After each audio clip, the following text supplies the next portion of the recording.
नमो भगवते वासुदेवाय।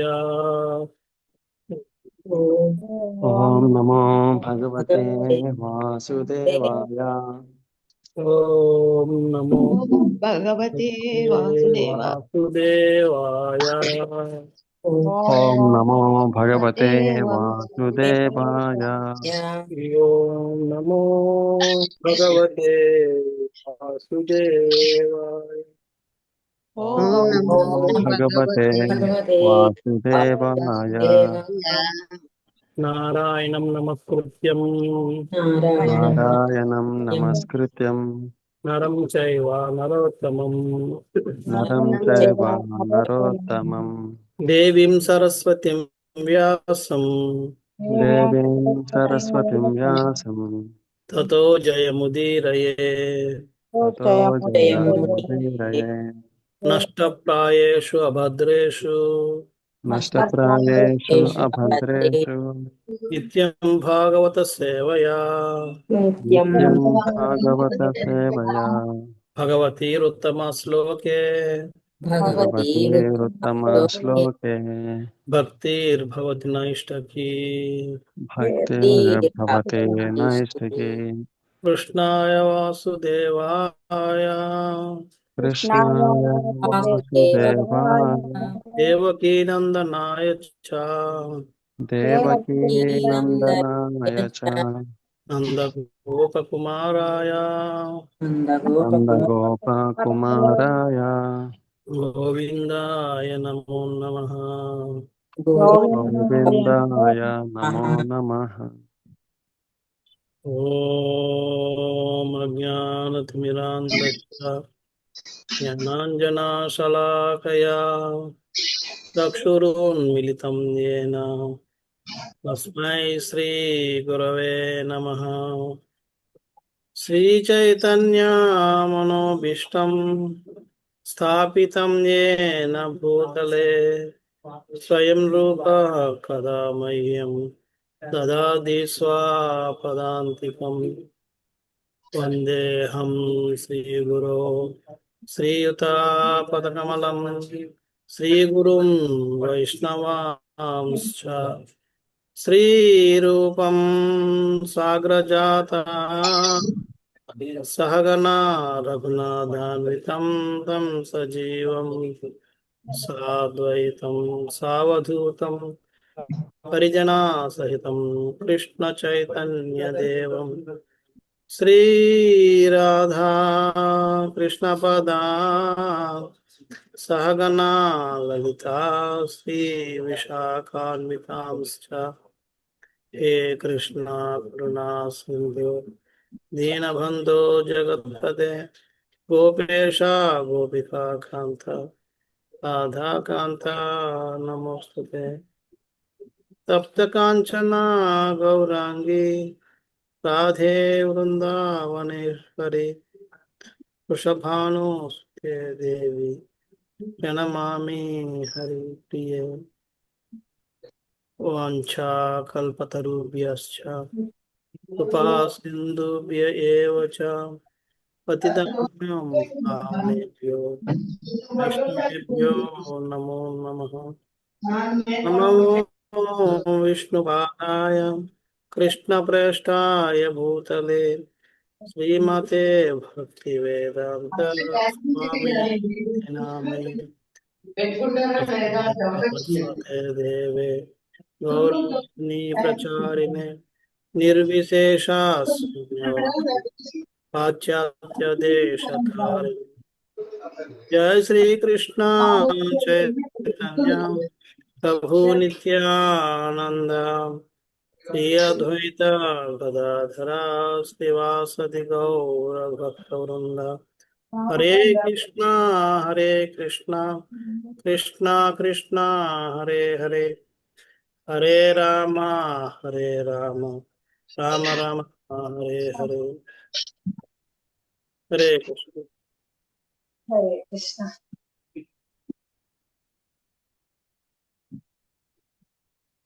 మనం విన్ విందు కార్యక్రమంలో మనం ప్రథమ స్కందం 18వ అధ్యాయం. అధ్యాయం పేరు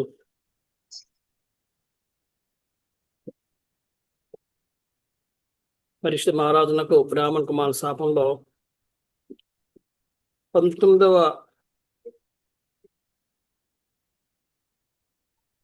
శ్లోకం మనం చెప్పుకుంటున్నాం. దాంట్లో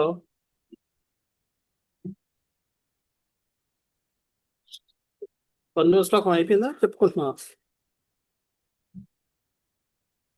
అయిపోయింది అయిపోయింది కదా? 19వ శ్లోకం అయిపోయింది. సో ఇక్కడ 19 కర్మలో మనం శ్రవణ యొక్క గొప్పతనం చెప్పుకున్నాం. దాంట్లో అపరాధరహిత జపము అంటే ఏమిటి అని మనం చర్చించాం. అంటే ఒక ప్రామాణిక గురువు యొక్క ఆదేశంలో మనం జపం చేస్తే అది అపరాధరహిత జపం, నామస్మరణ అవుతుంది చెప్పి చెప్పుకున్నాం.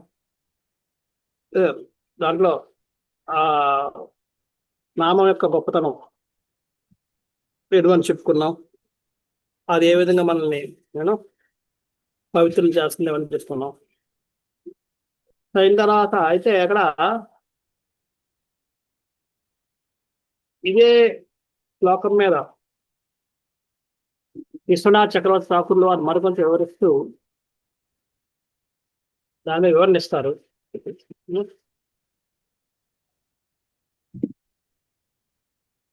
ఇక్కడ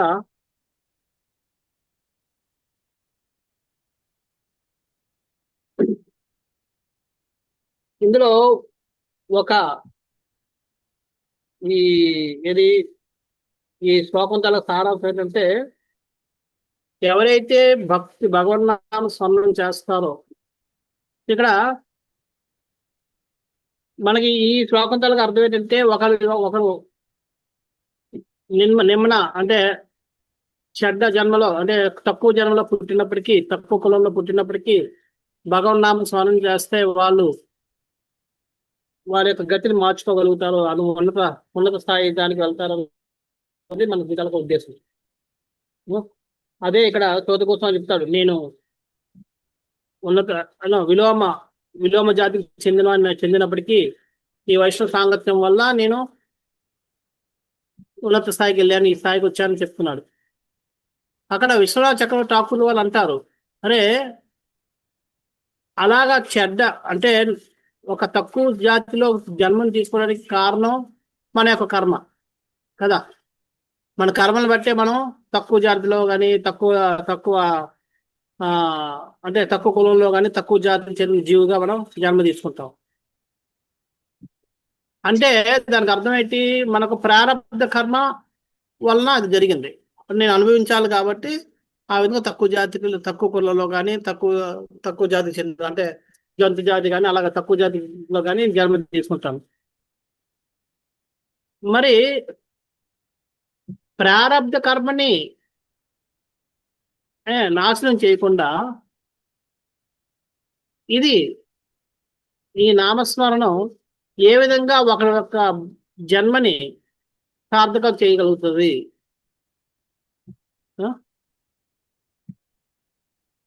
అని చెప్పి ప్రశ్న ఆయన అడుగుతున్నాడు. అడిగి దానికి మళ్ళీ సమాధానం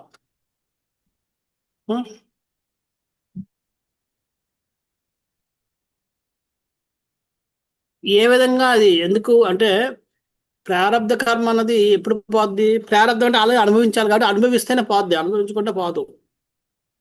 అంచేత నేను అనుభవించకుండా పోదు కాబట్టి అనుభవిస్తేనే పోతుంది కాబట్టి అనుభవించడం అంటే అది నేను ఆ జన్మ తీసుకోవాలి కాబట్టి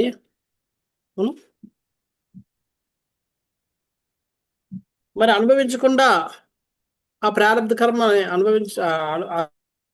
ప్రారబ్ధ కర్మ పోకుండా నేను మళ్ళీ ఈ జన్మలోంచి నిమ్న జన్మలోంచి ఎలాగ నేను బయటపడతానంటే దానికి సమాధానం ఇది. ఈ శ్లోకం చెప్తుంది, భగవంతుడికి అనంత శక్తి సంపన్నుడు కాబట్టి కొన్ని శక్తులు మనకు తెలియని శక్తులు కూడా ఉంటాయి. ఆ శక్తుల యొక్క ప్రభావం వల్ల ప్రారబ్ధ కర్మ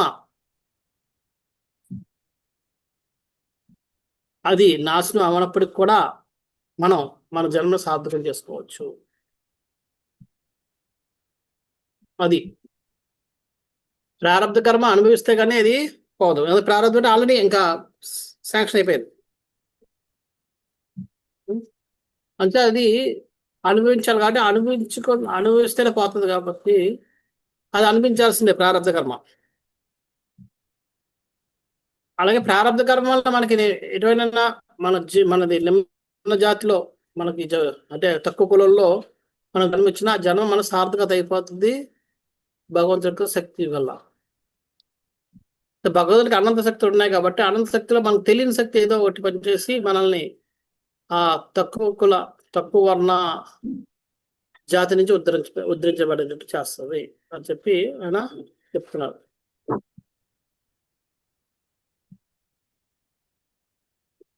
సో అక్కడ దీన్నే జీవ గోస్వామి కూడా ఆయన కూడా వివరణిస్తున్నారు. ఈ శ్లోక దాని అర్థం ఏంటంటే, ఎవరైతే శ్రీమద్ భాగవతాన్ని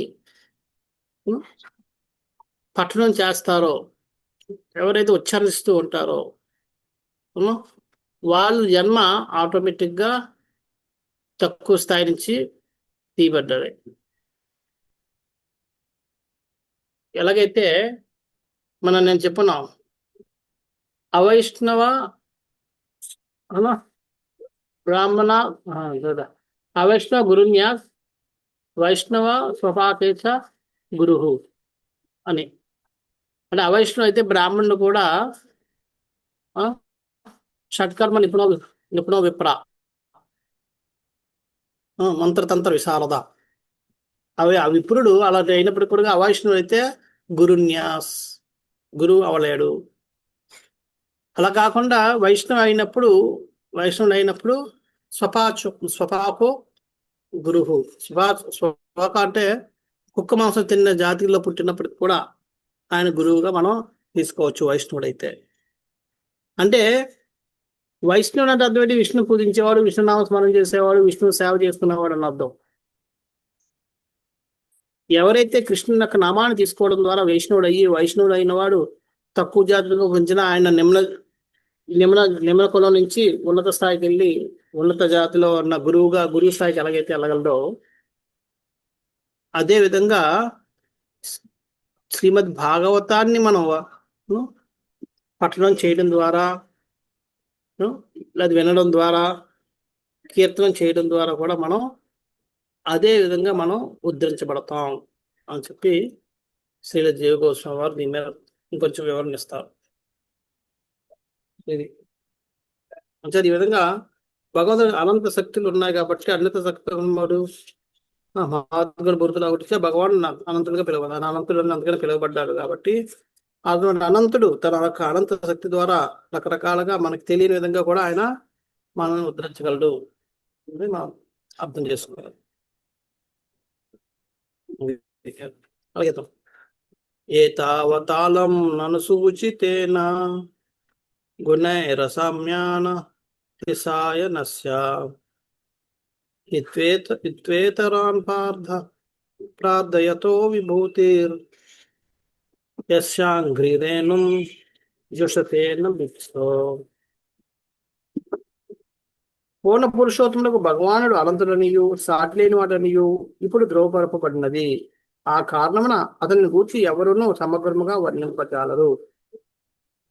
గొప్ప దేవతలు కూడా ప్రార్థనలు చేస్తనైనను లక్ష్మీదే అనుగ్రహమును పడేయగలరు. కానీ ఆమెయే తాను నరించు సేవ ఎడ ఆ దేవదేవుడు అసమ్మతుడైనప్పటికీ అతని సేవ నన్నచున్నది.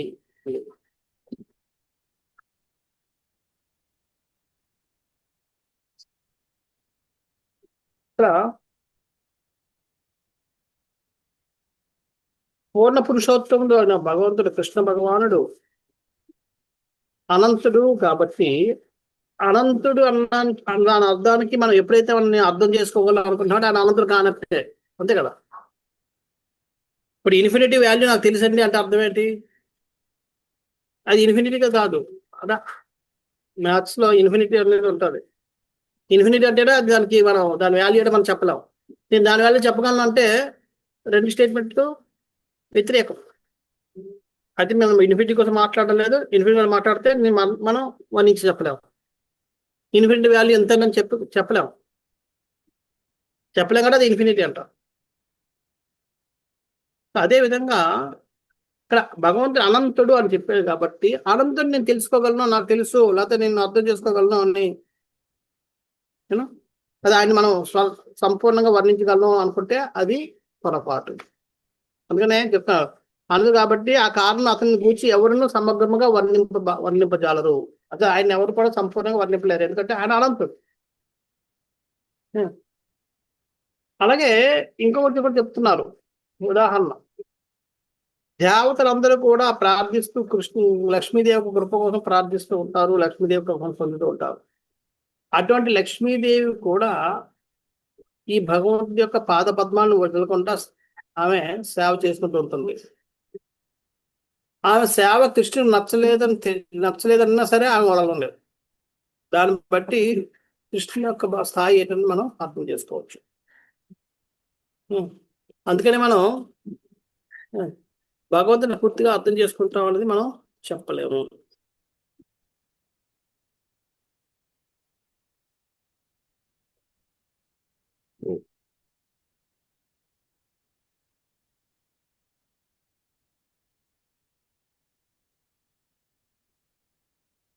ఇక్కడ ప్రభుపాద భాష రాస్తున్నారు. అనంత శక్తి సంపన్నుడైన ఆ దేవదేవుని ప్రతి కార్యము అతని సహజ పూర్ణ పద్ధతిలో మరియు క్రమ పద్ధతిలో నిర్వహింపబడును. భగవంతుడు అనంతుడు కాబట్టి ఆ అనంతుడికి సంబంధించి ఏ కార్యమైనా సరే ఆయనకు నచ్చిన విధంగా మనకి జరుగుతూనే ఉంటుంది. అది మనం అర్థం చేసుకోలేం. కనుకనే శ్రీకృష్ణ భగవానుడు స్వయం పౌర్ణుడై ఉన్నాడు. అంచేతనే శ్రీకృష్ణ భగవానుడు సంపూర్ణ స్వయం స్వభావుడై ఉన్నాడు.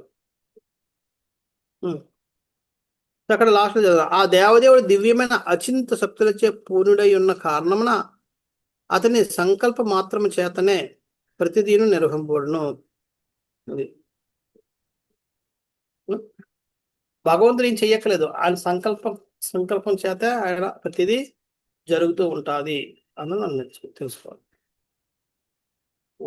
భగవంతుడు మనలాగా పని చేయక్కర్లేదు, జస్ట్ సంకల్పం చేస్తే చాలు. అది మనం కూడా చూస్తాం ఇక్కడ పెద్ద పెద్ద వాళ్ళ ఇళ్లలో అంటే ఇప్పుడు అంబానీ లాంటి వాళ్ళు తలుచుకుంటే చాలు పనులు అయిపోతాయి, వాళ్ళు వెళ్ళి చేయక్కర్లేదు. సో అదే విధంగా భగవంతుడు కూడా ఆయన తన సంకల్పంతో అన్ని పనులు జరుగుతూ ఉంటాయి అని మనం తెలుసుకోవాలి.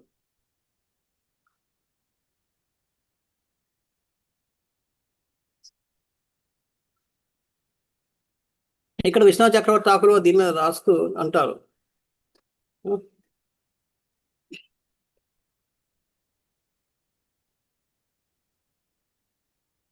సో ఇక్కడ మనం ఎన్నో రకాలుగా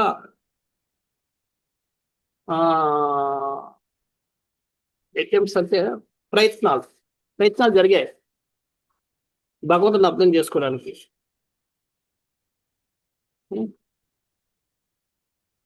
కానీ ఆయన ఎప్పటికీ కూడా ఆయన్ని అర్థం చేసుకోలేదు ఎవరు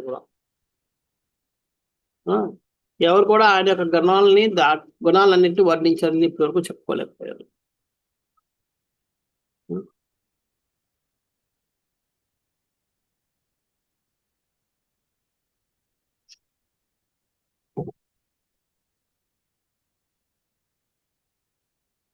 ఇక్కడ లక్ష్మీదేవి యొక్క అవసరం కృష్ణుడు లేకపోయినా లక్ష్మీదేవి కృష్ణుని అది విష్ణువుని వదలకుండా సేవ ఎందుకు చేస్తుంది అని మనం ఆలోచించాలి.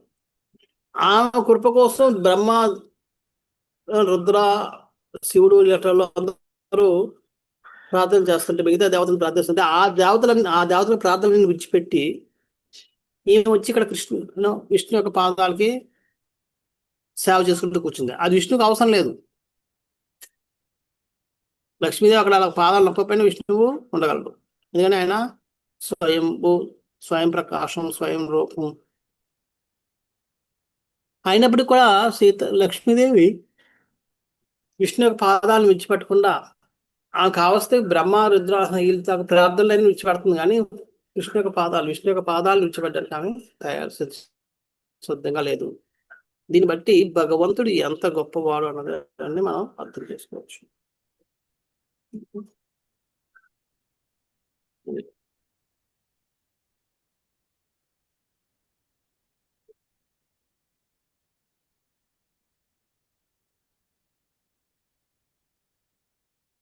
నెక్స్ట్ అతాపి యత్పాద నఖావసృష్టం విరించోపహృతార్హనాంభ శేషం పునాత్యనతమో ముకుందాత్ కోణామల్లోకే భగవత్ పదార్థ. పూర్ణ పురుషోత్తముడు శ్రీకృష్ణుడు తప్ప అన్యులెవరూ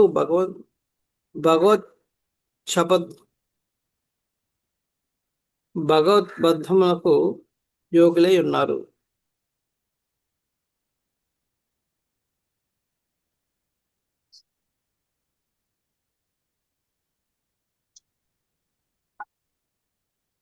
ఇక్కడ ప్రభుపాద చెప్తున్నారు, సారీ ఇక్కడ అడుగుతున్నారు, ఎవరు?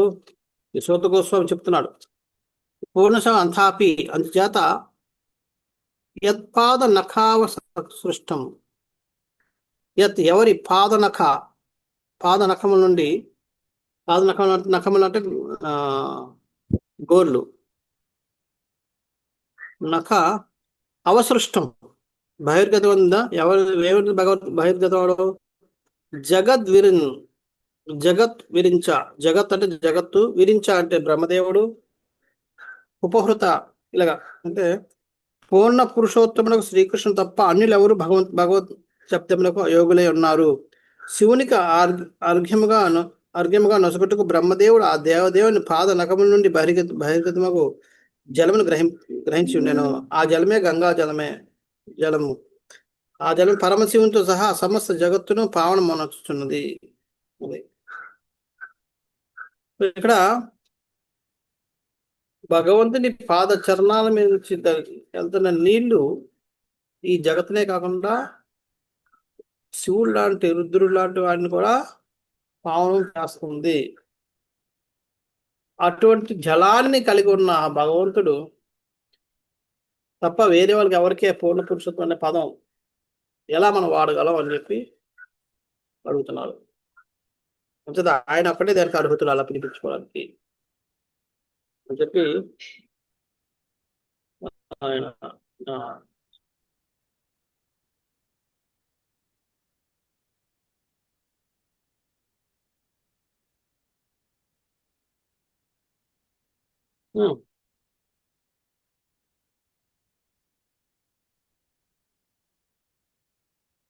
బ్రహ్మదేవుడు జీవుల్లో ఒకడు, ఇక శివుడు మాత్రం భగవానుడు మరియు జీవునికి మధ్యస్థితిలో ఉన్నట్టు వాడు. బ్రహ్మదేవుడు జీవుడు, శివుడు మాత్రం అటు జీవుడు కాదు, ఇటు భగవంతుడు కాదు, మధ్యస్థితిలో ఉన్నాడు. అందుకనే 3 తత్వాలు చెప్తారు. ఒకటి జీవతత్వం, రెండవది విష్ణుతత్వం, మూడవది శివతత్వం. శివతత్వం అనేది అటు జీవుడు కాదు, ఇటు భగవంతుడు కాదు, మధ్యలో ఉండేవాడు. అది అలాగే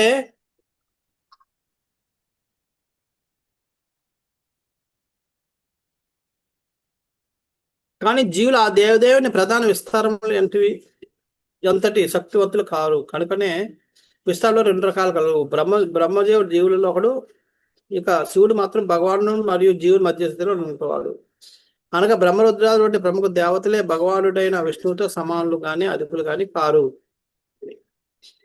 భగవంతుల దేవతా శ్రేష్ఠులైన బ్రహ్మ రుద్రులు లాంటి వాళ్ళే భగవంతుడితో సమానం కాదు. కాబట్టి మిగతా వాళ్ళందరూ కూడా మనం అనలేము.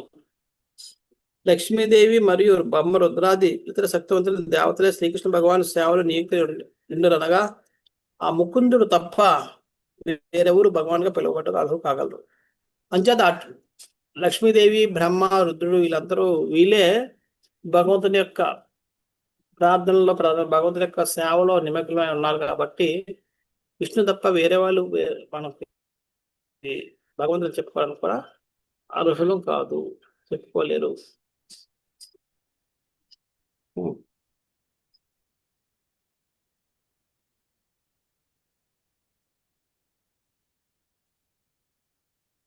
ఉం.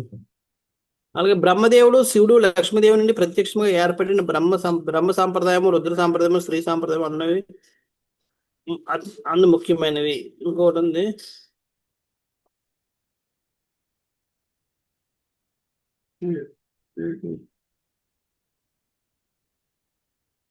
బ్రహ్మదేవుడు, శివుడు ప్రత్యక్షంగా ఏర్పడిన బ్రహ్మ సాంప్రదాయం, రుద్ర సాంప్రదాయం, స్త్రీ సాంప్రదాయం అన్నవి. ఇక్కడ ఎవరైతే ప్రసిద్ధి చెందిన దేవతలుగా మనం గుర్తించబడ్డారో లక్ష్మీదేవి, బ్రహ్మదేవుడు, రుద్రుడు, లేకపోతే విష్ణువు, వీరులు ఒక్కొక్క సాంప్రదాయాన్ని ఏర్పాటు చేశారు. బ్రహ్మదేవుడు బ్రహ్మ సాంప్రదాయాన్ని, శివుడు రుద్ర సాంప్రదాయాన్ని, లక్ష్మీదేవి శ్రీ సాంప్రదాయాన్ని, కుమార్ సాంప్రదాయం కుమారు కూడా చెప్పారు. ఇక్కడ 3 కోసం 3 రాశారు మనం. అంటే ఇక్కడ దేవత కోసం చెప్తున్నారు కాబట్టి ఆ కుమారులు అన్నది ముళ్ళు కదా. ఇప్పుడు దేవత కోసం చర్చిస్తున్నాం కానీ దేవతల్లో 3 ఉన్నారు. ఈ 3 అందుకని 3 కోసం రాస్తారు. అందులో ముఖ్యమైన ఈ 3 సాంప్రదాయంతో పాటు సనత్ కుమార్ నుండి ఏర్పడి ఉన్న కుమార సాంప్రదాయం కూడా కలదు. ఈ 4 మూల సాంప్రదాయంలో నేటి వరకు ఖచ్చితంగా భగవాన్ని దివ్య మగ సేవలో నియుక్తులై ఉండి శ్రీకృష్ణుడే పూర్ణ పురుషోత్తమ భావనను భగవానునియు ఆ దేవదేవుని సమానుడు కానీ అధికుడు కానీ మరొకరు లేరని ప్రకటించినవి. అది 3 కాకుండా సనత్ కుమార్ సాంప్రదాయం కూడా ఉంది. ఈ 4 వరకు ఈ 4 సాంప్రదాయాల వాళ్ళు ఖచ్చితంగా భగవంతుడి యొక్క సేవలోనే నియుక్తులై ఉన్నారు. అంటే భగవంతుడికే కొంతమంది శ్రీకృష్ణు ద్వారా, కొంతమంది కృష్ణులాగా, కొంతమంది రకరకాలుగా వాళ్ళు సేవలు చేసుకుంటూ ఉన్నారు. మనం ఇంతకుముందు చెప్పుకుంటే బ్రహ్మ మధ్య సాంప్రదాయంలో స్టార్టింగ్లో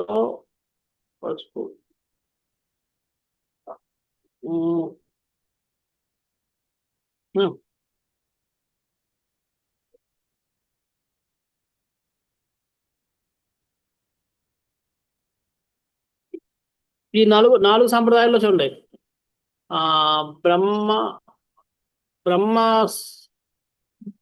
బ్రహ్మ సాంప్రదాయంలో కూడా, అంటే బ్రహ్మ మధ్య సాంప్రదాయంలో భగవంతుని ఒక పిల్లవాడుగా వాత్సల్య భావంలో పూజిస్తారు. స్త్రీ సాంప్రదాయంలో దాస్య భావంలో పూజిస్తారు. అలాగే ఇది కుమార సాంప్రదాయం, మళ్ళీ రుద్ర సాంప్రదాయంలో కూడా వాత్సల్య భావంలోనే పూజిస్తారు. అయితే ఆ వాత్సల్య భావం నుంచి సాఖ్యభావం వచ్చింది మధ్వాచార్య సంప్రదాయంలో. ఆ సాఖ్యభావం వచ్చిన తర్వాత మాధవేంద్రపురి నుంచి అది ఏ భావం జరిగింది, అది మాధురి భావంలోకి వెళ్ళింది. అందుకనే మనం రాధాకృష్ణుని పూజిస్తూ ఉంటాం. ఒక్క శ్రీ సాంప్రదాయం తప్ప మిగతా 3 సాంప్రదాయాల వాళ్ళు కూడా కృష్ణునే పూజించాలని చెప్తూ ఉంటారు. కృష్ణ రూపాన్ని పూజిస్తూ ఉంటారు.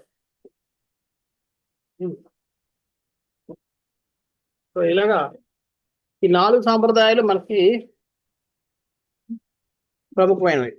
మిగతా సాంప్రదాయాలు బోనఫైడ్గా కాదు, బోనఫైడ్ సాంప్రదాయాలు కావు. అవన్నీ మధ్యలో వచ్చాయి కాబట్టి మధ్యలోనే మళ్ళీ వెళ్ళిపోవచ్చు.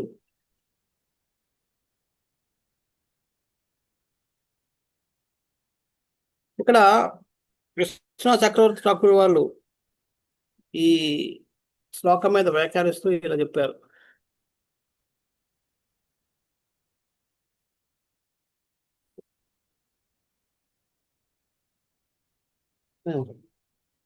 భగవంతుడి యొక్క కాలి గోటు ద్వారా ఇక్కడి భగవంతుడు వామన అవతారంలో ఇలా పెరిగి తన యొక్క కాళ్ళతోటి వైతరణ నదిని టచ్ చేస్తాడు. అలాగా ఆ టచ్ చేసినప్పుడు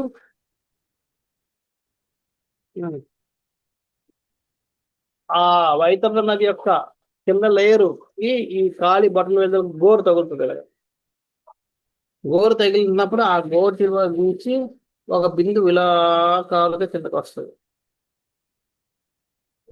మరి మనం కామన్ గా చూస్తుంటాం అయిపోయిన ఫోటోలు.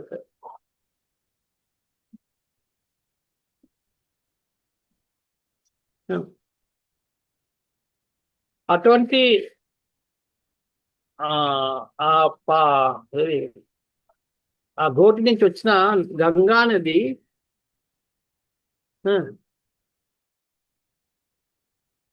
అది అలాగా టచ్ అయినప్పుడు ఆ నీళ్ళు కారుతుంటే బ్రహ్మదేవుడు వెళ్ళి తన కలుషంలో నింపుకుంటాడు ఆ నీటిని. ఎందుకని తను పూజించేటప్పుడు దాన్ని శుద్ధమైన నీళ్లు, అంతకన్నా శుద్ధ నీళ్ళు ఉండవు కాబట్టి ఆ శుద్ధ నీటితోటి భగవంతుడిని అర్పించుకోవడానికి అర్చించడం చేస్తాడు. అంతేకాదు ఆ నీటిని శివుడు గంగ రూపంలో తల మీద బంధించుకొని తల మీద పెట్టుకుంటాడు.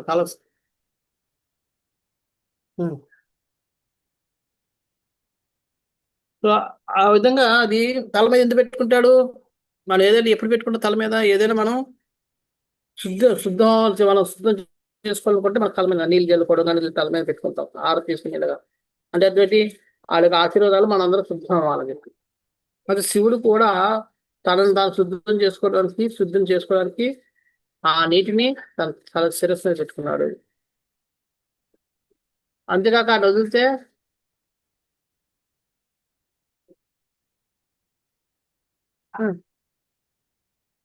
ఇలాగ అందరినీ అది శుద్ధీకరణ చేస్తుంది కాబట్టి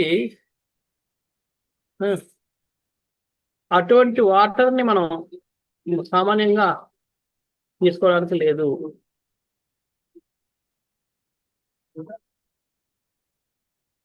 అంచేత భగవాన్ అన్న పదాన్ని వేరే వేరే చోట్ల వాడినప్పటికి కూడా అది కృష్ణుడు తప్ప వేరే వాళ్ళకి ఎవరికి వర్తించదు. ఎందుకంటే కృష్ణుడి యొక్క నీటికి కానీ కృష్ణుడి యొక్క ఏదైనా సరే దానికి ఉన్న వాల్యూ అలాంటిది.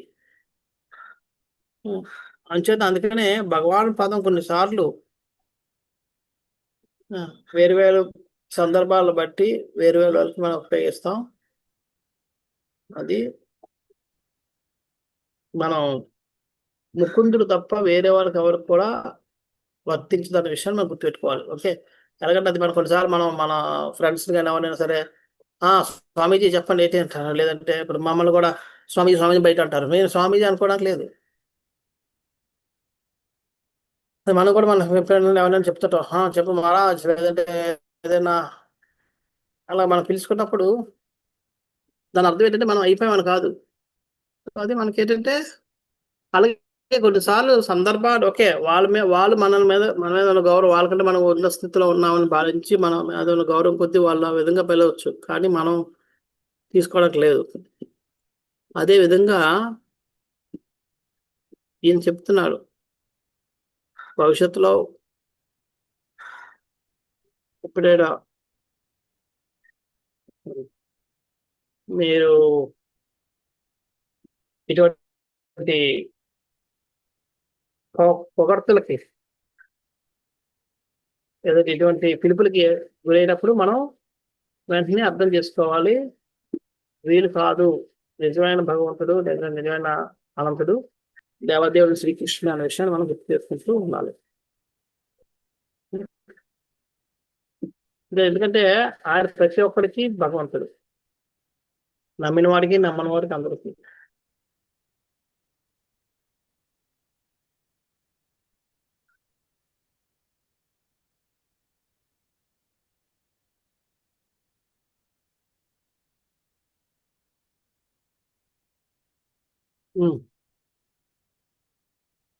ఇక్కడ 3 సాంప్రదాయాల కోసం ఎందుకు చెప్పడం జరిగింది అంటే, ఈ 3 సాంప్రదాయాల వారు కూడా భగవంతుడినే పూజిస్తున్నారు అంటే దాన్ని బట్టి మనం అర్థం చేసుకోవచ్చు భగవంతుడి యొక్క స్థితి ఏమిటి అన్నది, ఆయన ఎంత గొప్పవాడన్న విషయాన్ని గుర్తు చేసుకోవాలి. వీళ్ళందరూ మనం అందరం కూడా ఈ బ్రహ్మదేవుణ్ణి లేదంటే విష్ణువుని, సారీ శివుణ్ణి, లక్ష్మీదేవిని పూజిస్తూ ఉంటాం. అటువంటి వాళ్ళు ఈయన పూజిస్తున్నారు అంచేత కొద్దిగా గంభీరమైన విషయం ఇది.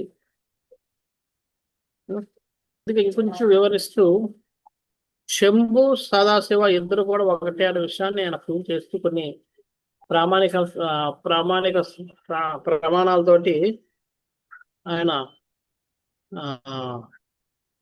ఇది పరమాత్మ సందర్భంలో ఆయన కొన్ని శ్లోకాలు రాశారు.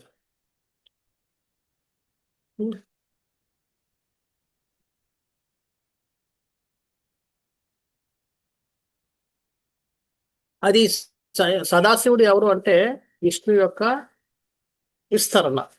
ఆయన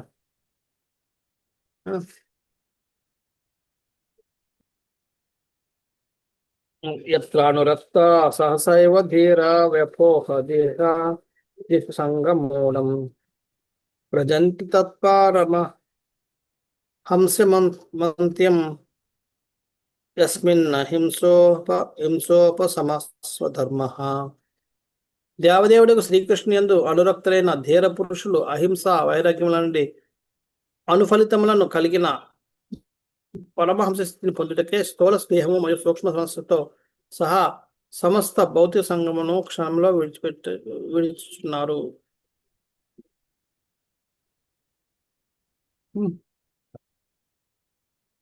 ఎవరైతే కృష్ణుని పట్ల అనురక్తులై ఉన్నారు, రక్తి అంటే ఆకర్షణ, అంటే అనుకూలమైన ఆకర్షణ కలిగి ఉన్నారో అటువంటి ధీర పురుషులు అహింస వైరాగ్యం అనే ఫలితాలు కలిగి పరమస్థితిని పొందుతారు.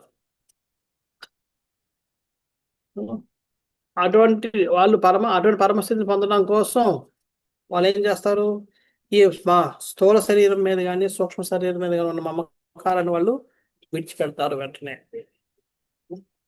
అంటే విడిచిపెడుతుంటారు.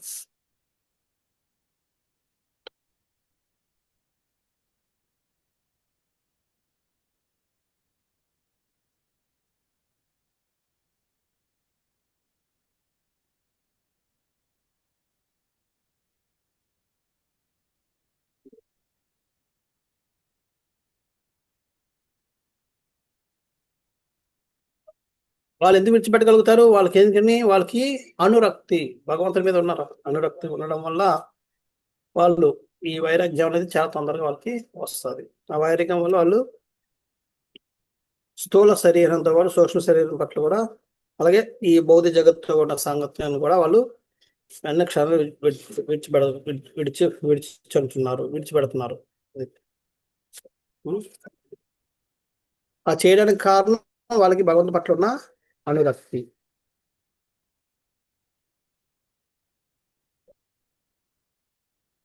ఇక్కడ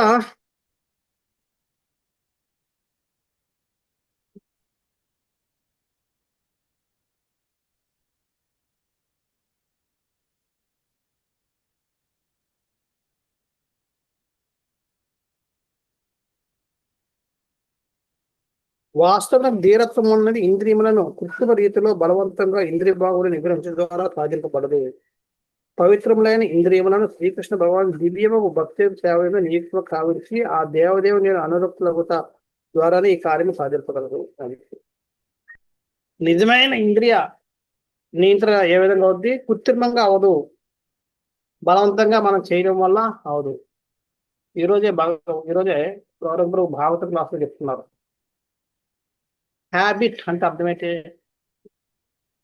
అన్నది, హ్యాబిట్ యొక్క నిర్వచనం అంటే అలవాటు యొక్క నిర్వచనం ఏంటంటే చెప్తున్నారు, మనం గతంలో అనుభూతి పొందిన ఒక ఆనందపు అనుభూతి పొందిన ఆనందం యొక్క అనుభూతి మనకు మళ్ళీ మళ్ళీ గుర్తు తెచ్చుకుంటూ ఉంటుంటే దాన్ని అలవాటు అంటారు.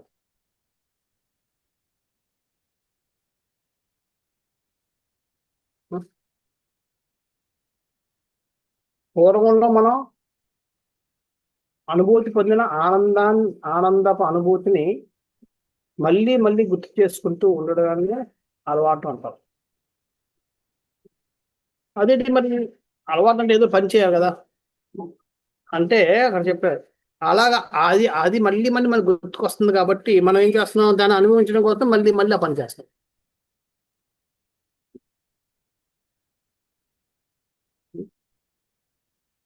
ఎప్పుడో మనకి ఒకటి ఉంటుంది, ఇక్కడ గోక్కుంటే చాలా బాగుంది అనిపించింది అనుకుంటా. అప్పుడు మనకి ఏమొస్తుంది, అది మళ్ళీ అది ఇక్కడ గోక్కుంటే చాలా బాగుంటుంది కాబట్టి మళ్ళీ గోకుతాం. అది నాకు ఆనందం అప్పట్లో రాలేదు, అప్పట్లో రాలేదు, సరిగ్గా గోకలేదేమో, మళ్ళీ చేద్దాం, ఇలా చేస్తే బాగుంటుందేమో, ఇలాగా ఇక్కడ చేస్తే బాగుంది, ఇలాగ ఉండదు అయినా సరే అప్పుడు ఇలాగనమాట. ఇంకా ఆ రుచిని మనం మళ్ళీ మళ్ళీ గుర్తు చేసుకుంటే మళ్ళీ మనం చేస్తూ ఉంటుంటాం. అప్పుడు ఈ చేయడం వల్ల మనకు అలాగా అలవాటు అయిపోతుంది. అది అలవాటు, హ్యాబిట్ అంటే. అంటే ఆ హ్యాబిట్ అనేది ఏమవుతుంది, మన పూర్వం మనకు జరిగిన ఒక ఆనందభూత అనుభూతిని మనం మళ్ళీ మళ్ళీ గుర్తు చేసుకుంటూ కూర్చోవడం వల్ల మనం, అందుకనే భక్తి డైనమిక్ అంటారు. భక్తి డైనమిక్. భక్తి అనేది డైనమిక్ ఏమంటారు, గతి,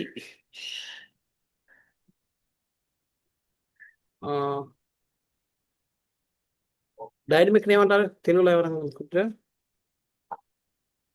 స్టాటిక్ డైనమిక్. భక్తి స్థిరం షార్ప్ గా ఉంటుంది, ఎటువైపు అయినా షార్ప్ గా ఉంటది అన్నట్టు. డైనమిక్ అంటే మారిపోతూ ఉంటుంది. అందుకని భక్తిలో ఎప్పుడు కూడా కొత్త కొత్త అనుభూతులు వస్తుంటాయి కాబట్టి మనకి పాత అనుభూతుల మీద మనకి మమకారం ఉండదు. ఆ విధంగా మనం మన పాత అలవాట్లన్నింటినీ మనం వదులుకోగలుగుతున్నాం. భక్తులను అంటే కొత్త అనుభూతులు మనం కలగకపోతే పాత అనుభూతులు మనం వదులుకోలేక పాత అలవాట్లకే మళ్ళీ మనం బానిసలైపోతూ ఉంటాం. మన పాత అనుభూతులు ఎందుకు వదులుకోగలుగుతున్నాం అంటే మనలో కొత్త అనుభూతులు కలుగుతున్నాయి కాబట్టి. మన పాత అనుభూతులు, మన పాత అలవాట్లను మనం వదులుకోవడం లేదంటే అర్థం ఏంటంటే కొత్త అనుభూతులు మనకి భక్తిలో కలగడం లేదు. కొత్త అనుభూతులు కలగడం లేదంటే మనం సరిగా భక్తి చేయడం లేదు, మన సాధన సరిగా చేయడం లేదు అని అర్థం. సో ఈ విధంగా అంచేత మన సాధన సరిగ్గా ఉంటే మన పాత అలవాట్లన్నీ పోతాయి. ఎందుకంటే మన కొత్త అనుభూతులన్నీ కలుగుతూ ఉంటాయి. ఇప్పుడు ఈ కొత్త అనుభూతి ఉంటుంది, మళ్ళీ భక్తి చేసిన ఇంకోటి కలుగుతుంది కొత్తది, అప్పుడు ఈ పాత వెళ్ళిపోతుంటుంది. ఆ విధంగా మనం ప్రతిరోజు కొత్త కొత్త అనుభూతి పొందుతూ కృష్ణ చైతన్యంలో ముందుకు వెళ్తూ ఉంటాం. అందుకని కృష్ణ చైతన్యం విడిచిపెట్టలేము. మనకు అనుభూతులు లేవు కాబట్టి మనం విడిచిపెట్టాలనుకుంటుంటాం. కొన్నిసార్లు విడిచిపెట్టేస్తుంటాం. ఈరోజు జపం రేపు చేద్దాం, ఏదో టైంపాస్ చేస్తాం, ఈరోజు ఇంకా తప్పదు కాబట్టి లాస్ట్లో ఎప్పుడు పడుకునే ముందు కొన్ని పాటలు పడితే ఏదో కంప్లీట్ చేసేయాలి. ఇవన్నీ ఎందుకంటే మనలో ఈ భక్తిలో మనకు కొత్త అనుభూతులు కలగకపోవడం కారణం. అలా కలగకపోవడానికి కారణం ఏంటి, మన సాధన సరిగా లేకపోవడం. ఎప్పుడైతే మనం సరైన సాధన చేస్తాం అప్పుడు ఆటోమేటిక్గా మనకి భక్తిలో కొత్త అనుభూతులు కలుగుతాయి. కొత్త అనుభూతులు కలిగితే పాత అలవాట్లన్నీ పోతాయి. సో ఈ విధంగా ఇక్కడ కూడా ప్రభుపాద వారు అదే చెప్తున్నారు. ఇంద్రియ భోగాన్ని మనం కృత్రిమంగా మనం బలవంతంగా ఇంద్రియ భోగం నుంచి మనం నిగ్రహించడం సాధ్యం కాదు. పవిత్ర ఇంద్రియమైన శ్రీకృష్ణ భగవాన్ దివ్యమైన భక్తిత్వ సేవలో మనం నియుక్తం చేసినప్పుడు అప్పుడు ఏమైతే దాంట్లో కొత్త అనుభూతులు వస్తాయి. ఈరోజు సేవ చేసి అంత బాగుందని మళ్ళీ రేపు వెళ్తాం సేవ చేయడానికి. నిన్నటి వరకు మనం మందిరంకి రాలేదు, ఫస్ట్ రోజు వచ్చాం మందిరంకి, అక్కడ కీర్తన నచ్చింది, పద. ఈ రోజు జరుగుతుందంటే రోజు పద అవుతాయి. కొత్త అనుభూతి కలిగింది కాబట్టి, అది నచ్చింది కాబట్టి ఇప్పుడు దీనికి వెళ్తుంది. ఒకవేళ రాలేదు అనుకోండి, ఈరోజు మందిరంకి రాకపోయినా అరే మందిరంకి వెళ్ళదు, ఈ టైంకి వెళ్తాను, చాలా బాగుంటుంది, మాకు కీర్తన చాలా ఆనందంగా ఉంటుంది, మనసు పీకుతూ ఉంటుంది. ఎందుకంటే మనకి మనసులో ఆ మెమరీస్ ఇంకా కదులుతూ ఉన్నాయి. మన అనుభూతి పొందిన అనుభవాలు ఇంకా మన మనసులో గుర్తుకొస్తున్నాయి. మనం ఒకవేళ మనం వెళ్ళకపోతే మనసు పీకుతూ ఉంటుంది, వెళ్ళలేదు, కీర్తన అవుతుంది, చాలా బాగుంటుంది అలాగా. సో ఈ విధంగా మనం భగవంతుడి యొక్క ఎప్పుడైతే భగవత సేవ మీద నియుక్తి కావిస్తామో అప్పుడు మనలో ఆయన పట్ల అనురక్తి పెరిగి దాని ద్వారా మనం ఈ ఇంద్రియ నిగ్రహాన్ని మనం పెంచుకోగలుగుతాం, సాధించగలుగుతాం. కాకపోతే సాధించలేము. ఇంద్రియ నిగ్రహం అనేది మామూలు కృత్రిమంగా మనం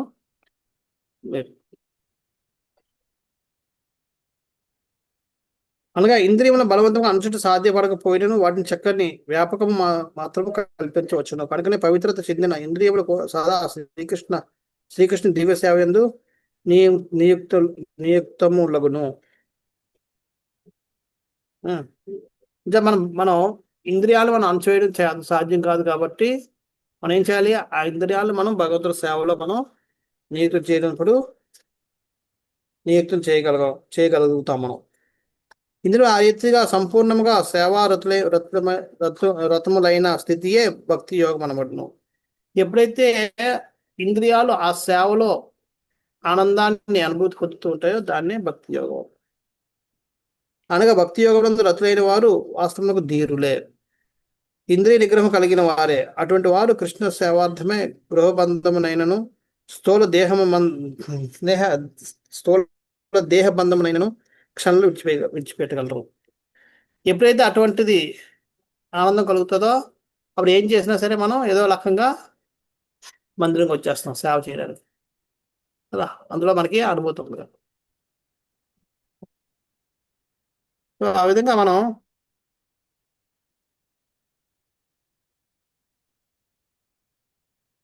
మన ఇంద్రియాలని మన దగ్గర చేసుకుంటాం, వైరాగ్యాన్ని పెంచుకోగలుగుతాం. ఇదే పరమహంస స్థితి అనబడను. పరమహంసలు ఆ స్థితిలో ఉంటారు కాబట్టి ఎల్లప్పుడూ వాళ్ళన్నింటినీ విడిచిపెట్టుకోగలుగుతారు. క్షీర నేరముల మిశ్రమము నుండి అంశ కేవలం క్షీరమును గ్రహించినట్లు మాయ సేవకు బదులు కృష్ణ సేవ నొక్కదానిని గ్రహించగలిగిన వారు పరమహంసలను పిలపకూడదు. ఎలాగైతే అంశకి పాలు నీళ్లు రెండు కలిపి పెడితే అది పాలు తాగి నీళ్ళు వదిలేస్తుందో అదే విధంగా పరమహంసలు ఎప్పుడు ఏం చేస్తారు? వాళ్ళు మాయ సేవలు వదిలిపెట్టి కృష్ణ సేవని వాళ్ళు వదిలిపెడుతుంటారు.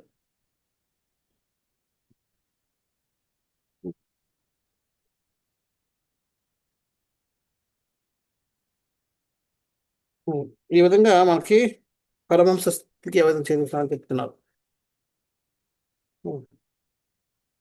ప్రభుపాదుల వారు కొన్ని ఇక్కడ దీంట్లో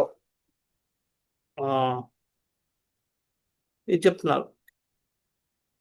అహింస, నిజమైన అహింస అన్నది ఈర్షాభావం నుండి విడివడి ఉండుటయే నిజమైన అహింస అనబడును. నిజమైన అహింస అంటే ఇచ్చట ఈర్షాభావం నుంచి బయటపడడం, స్వతంత్రతని పొందడం. మనలో ఈర్షాభావం ఉన్నంతసేపు మనకి అహింస అన్నది సాధ్యపడదు. ఎందుకంటే ఈర్షాభావం ఉందంటే మనం ఆయన ఏదో ఒక రకంగా మనం బాధ పెడతాం మాటల ద్వారా, చేతుల ద్వారా, ఏదో. అంచేత నిజమైన అహింస అంటే ఈర్షాభావం నుండి బయటకు విడిపడటం.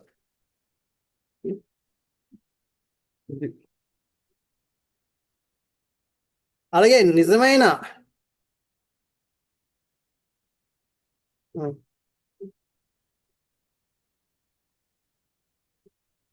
కృష్ణునిపై సంపూర్ణంగా ఆధారపడే నిజమైన సన్యాసం. నిజమైన సన్యాసం అంటే కృష్ణుని మీద సంపూర్ణంగా ఆధారపడు. నిజమైన హింస అంటే నిజమైన అహింస అంటే ఈర్ష నుంచి ముక్తులు అవడం. నిజమైన సన్యాసం అంటే కృష్ణ మీద సంపూర్ణంగా ఆధారపడి ఉండడం. ఈ రెండు మనం తెలుసుకోవాలి. అలాగే ప్రభుపాద మళ్ళీ చెప్తారు ఇంకొకటి, నిజమైన స్వాతంత్రం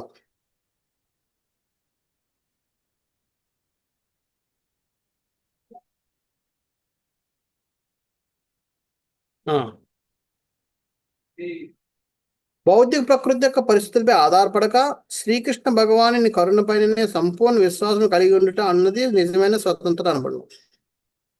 నిజమైన స్వతంత్రం అంటే స్వేచ్ఛ అంటే ఈ భౌతిక జగత్తు మీద ఆధారపడకుండా కృష్ణుడి యొక్క కృప మీద ఆధారపడమే నిజమైన స్వతంత్రత. 3 డెఫినేషన్ ఇచ్చారు నిజమైన. నిజమైన అహింస అంటే ఈర్ష్యాభావం నుంచి బయటపడడం. నిజమైన సన్యాసం అంటే కృష్ణుడి కృష్ణుని మీద సంపూర్ణంగా ఆధారపడి ఉండడం. అది నిజమైన స్వేచ్ఛ అంటే భౌతిక జగత్తు యొక్క భౌతిక ప్రకృతి పరిస్థితి మీద కాకుండా భగవంతుడి కరుణ పైన ఆధారపడి ఉండడం నిజమైన స్వేచ్ఛ. ఈ 3 డెఫినేషన్లు మనం గుర్తుంచుకుంటే మనం కృష్ణ చైతన్యంలో ఆటోమేటిక్ మనం ఉంటాం. అభ్యాసం కృష్ణ చైతన్యం ఆటోమేటిక్ అభ్యాసం చేస్తుంటాం.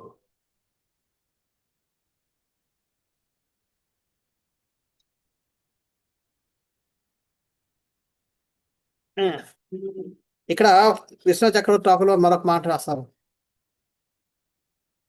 తెలివైనోడు అని చెప్పడానికి రుజువు ఏంటంటే ఎవరైతే ఈ మూడింటిని పాటిస్తాడో ఆయన తెలివైనవాడు అట. ఈ మూడింటిని పాటించలేని వాడు తెలివి తక్కువ.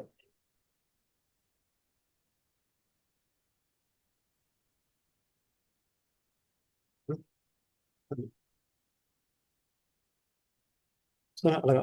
నెక్స్ట్ అహం శ్రీ పృష్టోర్ యమనో భవద్భిర్ అచక్ష ఆత్మావగమోత్ర యావాన్ నభపతన్యాత్మ సమం పతిత్రణ సదా సమం విష్ణు గతిం ఉపస్థిత. సూర్య సమ శక్తివంతులైన ఓ ఋషులారా, విష్ణు భగవాను దివ్య లీలను నాకు తెలిసినంత వరకు మీకు వర్ణింప యత్నించును. పక్షులు తమ శక్తానుసారము ఆకాశం ఎగిరేటి రీతి విద్వాంసైన భక్తులు తమ అనుభవం అనుసరించి ఆ దేవదేవుడిని వర్ణించుచుందరు. ఎలాగైతే పక్షులు అన్ని పక్షులు ఒకే హైట్లోకి ఎగరవు. ఒక పక్షి ఒక్కొక్క హైట్లో ఎగురుతుంటుంది. ఎందుకంటే దానికి ఉన్న శక్తి కొద్ది, అందుకని పైకి ఎగరలేదు. సో అదే విధంగా విద్వాంసులైన భక్తులు కూడా వారి యొక్క పరిశుద్ధతను బట్టి లేదా వారి యొక్క ఆధ్యాత్మ అనుభూతులను బట్టి భగవంతుని రకరకాలుగా వర్ణించుతూ వచ్చారు. సుఖదేవ్ గోస్వామి వర్ణించినట్లుగా సూత గోస్వామి వర్ణించలేడు. నిన్ను కూడా మనం చెప్పుకున్నాం. వేదవ్యాసుడు భాగవతం రాసినప్పటికి కూడా భాగవతాన్ని వక్తగా సుఖదేవ్ గోస్వామే ప్రసిద్ధుడయ్యాడు. వేదవ్యాసుడు ప్రసిద్ధి అవ్వలేదు. ఎందుకంటే సుఖదేవ్ గోస్వామి ఆ వేదవ్యాసుడు రాసిన దాన్ని అంతటిని అనుభూతి పొంది ఆ అనుభూతి యొక్క ఆనందాన్ని పంచుకుంటున్నాడు ఆయన.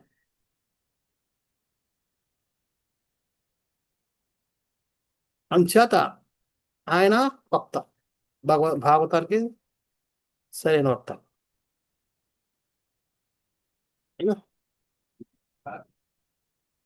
సో ఎవరి శక్తి, అందుకని బోధించడం రాయడంలో సుఖదేవ్ కోసం రాయలేదు. అది ఆయన స్పెషాలిటీ కాదు, అది వ్యాసదేవుడు. చెప్పడంలో ఇది, వినడంలో పరీక్షిత్ మహారాజ్, అలా ఒక్కొక్కటి సంచేత. ఈ విధంగా ప్రతి భక్తుడు కూడా వాళ్ళ శక్తానుసారం భగవంతుడికి సేవ చేసుకుంటున్నారు. కాబట్టి ఈయన కూడా అంటున్నాడు, నా శక్తి కొద్దీ నేను మీకు వర్ణించడానికి ప్రయత్నం చేస్తాను. చేత నేను చేసేది సంపూర్ణమని అనుకోవద్దు, లేదంటే పరిపూర్ణత అని అనుకోవద్దు. ఎందుకంటే నాకన్నా మంచి భక్తులు ఉండొచ్చు, వాళ్ళని ఇంతకన్నా బాగా చెప్పగలుగుతారు. అందుకనే ఒకే శ్లోకం 10 మంది భక్తులకి వస్తే 10 మంది 10 రకాలుగా చెప్తారు. ఎందుకని వారి యొక్క చైతన్యాన్ని బట్టి, వారి యొక్క చైతన్య స్థితి బట్టి వాళ్ళు ఒక్కొక్క రకంగా దాన్ని చెప్తూ ఉంటారు. అందరూ ఒకలాగే చెప్పరు. అదేవిధంగా కృతకోత్సవం కూడా చెప్తున్నాడు, నా యొక్క శక్తి కొద్ది నేను భగవంతుడి యొక్క దివ్య లీలను నేను వర్ణించడానికి ప్రయత్నం చేస్తాను.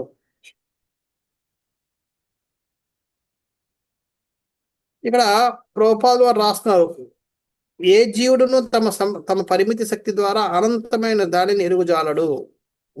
మనందరం ఉన్నవి పరిమితి శక్తులు. ఎందుకంటే మనం అందరం అంశాలం కాబట్టి మనం ఒక అంశం మొత్తం అంతటినీ తెలుసుకోలేదు. అంటే ఏ జీవుడు కూడా మన యొక్క పరిపతి స్థితి ద్వారా మొత్తం అనంతం ఎరుగుజాలరేమో మనం ఎరుగులేము, తెలుసుకోలేము. అంచేత అక్కడ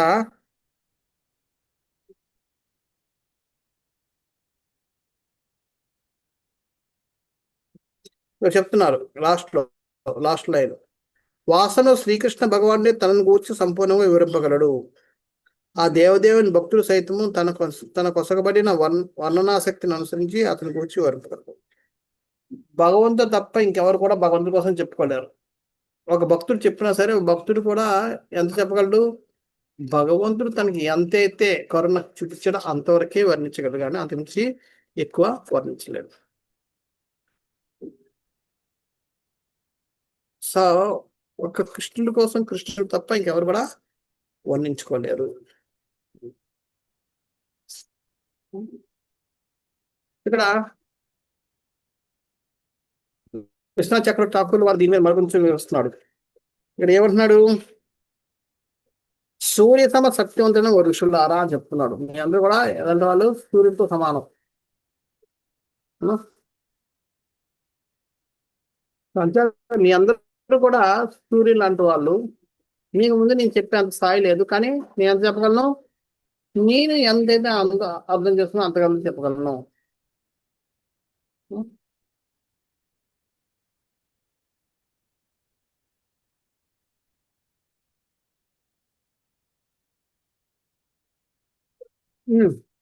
ఎలాగైతే పక్షులు ఎగరలో వాళ్ళ శక్తిగా ఎగురుతాయి, అలాగే భక్తుడు కూడా భగవంతుడు తనకి ఇచ్చిన బుద్ధి కుశలతను బట్టే భగవంతుని వివరించగలడు, అంతకుమించి వివరించలేడు. అంతే కదా? భగవంతుడు ప్రతి భక్తుడికి కూడా ఎంత కొంత బుద్ధి కుశలతను ఇచ్చాడు. ఆ బుద్ధి కుశలతను బట్టి దాని ఆధారంగానే ఆయన వర్ణించగలడు, కానీ అంతకుమించి ఎక్కువ వర్ణించలేడు. సో అదే విధంగా నేను కూడా నా శక్తి కొద్దీ నేను ఎంత అర్థం చేసుకున్నానో అంత విధంగా నేను మీ అందరికీ వర్ణించి చెప్పడానికి నేను ప్రయత్నం చేస్తాను అని చెప్పి చెప్తున్నాను అని చెప్పి ఇక నుంచి ఆయన పరీక్షిత్ మహారాజు ఏ విధంగా బ్రాహ్మణ బాలుతోటి శపించబడ్డాడు అన్న విషయాన్ని వివరించబోతున్నాడు. దాన్ని మనం వచ్చే వారం చూద్దాం. ఎవరికైనా ఏమైనా ప్రశ్నలు ఉన్నా వచ్చేస్తున్నా. హరే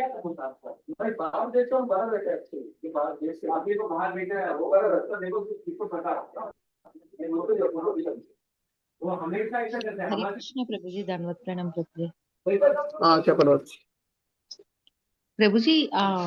ఇందాక మీరు సాంబశివుడు విష్ణువు నుండి సదాశివుడు విష్ణువు విస్తరణ అని చెప్పారు కదా ప్రభుజీ.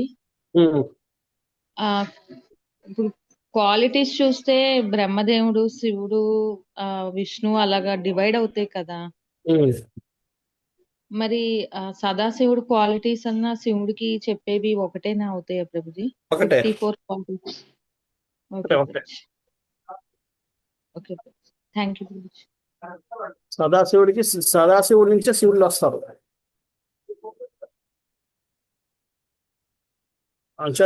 సదాశివుడి నుంచే శివుళ్ళు వస్తారు కాబట్టి ఆ సదాశివుడికి ఎన్ని లక్షలు ఎన్ని ఉన్నాయో అన్ని శివుడికి కూడా ఉంటాయి. ప్రతి బ్రహ్మాండం ఎప్పుడైతే ప్రళయం వస్తుందో, ప్రళయం వచ్చినప్పుడు ఈ శివుళ్ళందరూ మళ్ళీ సదాశివుల్లో కలిసిపోతారు.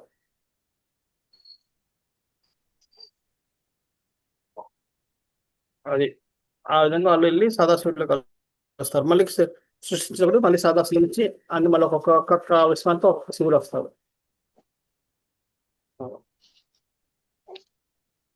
సుమేరు పర్వతము అది డిస్క్రిప్షన్ వస్తుంది కదా ప్రభుజీ 5th క్యాంటోలో. సుమేరు పర్వతం స్టార్టింగ్ లో కైలాసం ఉంటది అంటారు. మరి అది అక్కడ ఉండేది సదాశివుడు లోకల్ ఈ విశ్వానికి, ప్రతి విశ్వానికి. ఈ విశ్వంలో కైలాసం, అక్కడ శివుడు ఉంటాడు.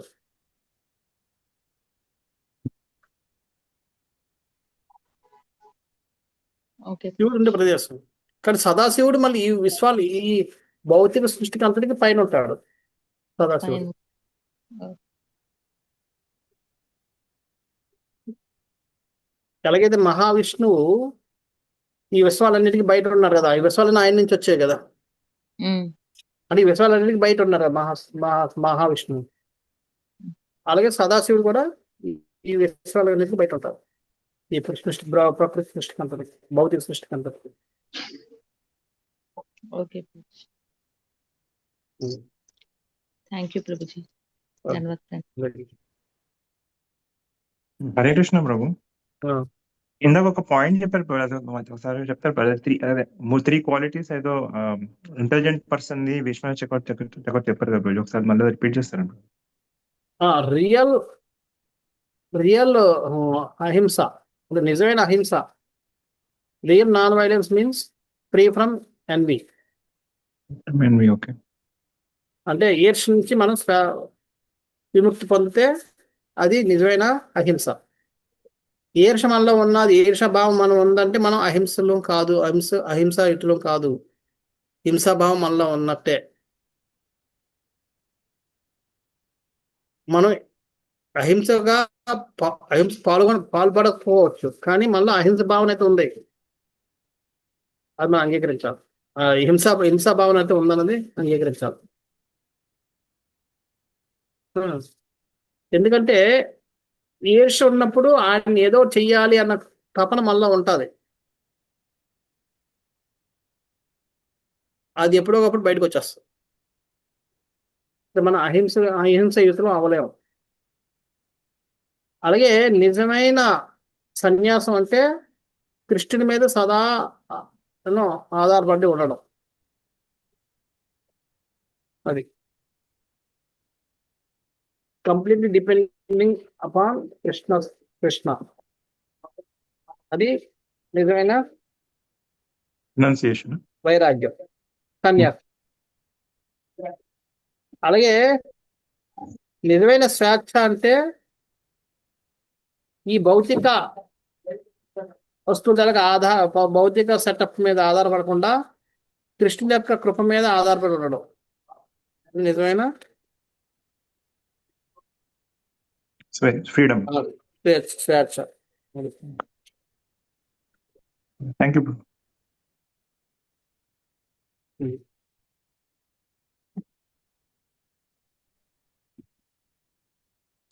ప్రభుజీ హరే కృష్ణ ఒకసారి ప్రభు, రియల్ చదువుతున్నా ప్రభుజీ. ఒక్క నిమిషం. శ్రీనివాస్ గోపాల్ ప్రభు. Prabhuji thank you Prabhuji, nice class. ఇది అంటే వేదవ్యాసుడు ఓన్లీ దీంట్లో ఫేమస్ అని చెప్పారు కదా, అలాగే పరీక్షిత్ మహారాజు డివోటీస్ కి అన్ని క్వాలిటీస్ ఉంటాయి కదా, మరి అది ప్రాముఖ్యత అదే ఎందుకు మనం ఒక్కాయిస్తున్నాం? అది అన్ని క్వాలిటీస్ ఉన్నా ఇన్కార్నేషన్ ఆఫ్ గాడ్ అన్నప్పుడు అన్ని క్వాలిటీస్ ఉంటాయి కదా భగవంతుడి తత్వం లాగా. లేదు, అన్ని క్వాలిటీస్ ఉన్నా అందరికి ఒకలాగా ఉండవు. భక్తులందరూ అందరూ సాక్షి రసంలో ఉండరు, అందరూ మాధుర్య రసంలో ఉండరు, అందరూ వాత్సల్య రసంలో ఉండరు. ఇది భగవంతుడి తత్వం కదా ప్రభుజీ, ఇది భక్తుడు కాదు కదా. ఏది? ఇది వేదవ్యాసుడు, సుఖదేవ్ గోస్వామి. అవును, వాళ్ళందరూ అయినా సరే వేదవ్యాసుడు సత్యవేష అవతారం అది కాబట్టి ఆయనకి ఇచ్చిన గుణం ఏంటి? రాయుడివే, చెప్పడం కాదు. అంచేత ఆయనకి అది అందులో నిష్ణాత, మిగతా దాంట్లో రాదు. అది ఆయన భగవంతుడు కాదు, జీవుడే. జీవుడికి వేదవ్యాసుడు జీవుడా? సత్యవేష అవతారాలన్నీ అంటే అవే కదా.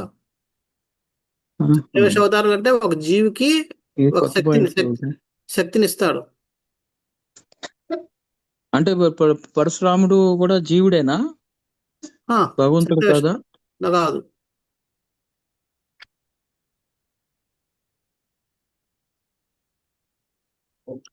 భగవంతుడు ఎందుకు అయ్యాడు అంటే వెళ్ళగంటే బ్రహ్మదేవుడు కూడా మరి సత్యవేష అవతారమే. ఓహో.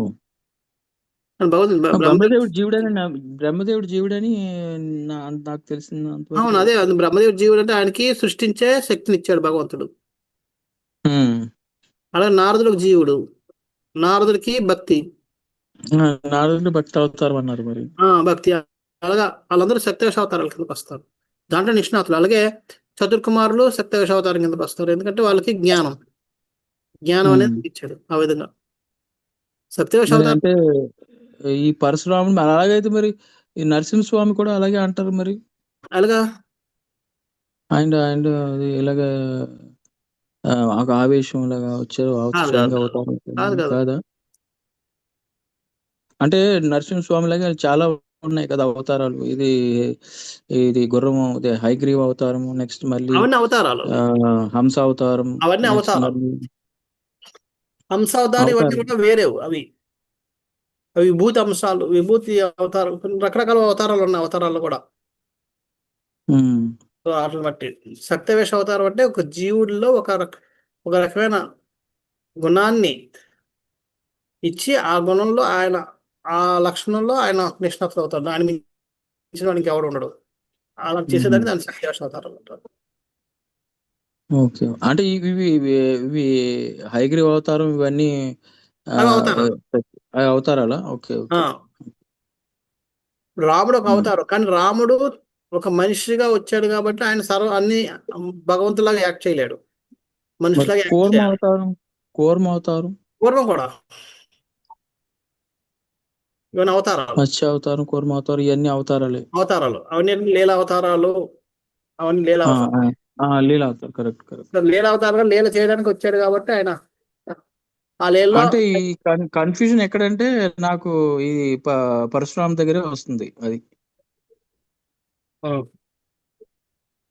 అది ఎందుకు లీల అవతారం అంటలేదు అనేసి. పరశురాముడు సప్తవేష అవతారం.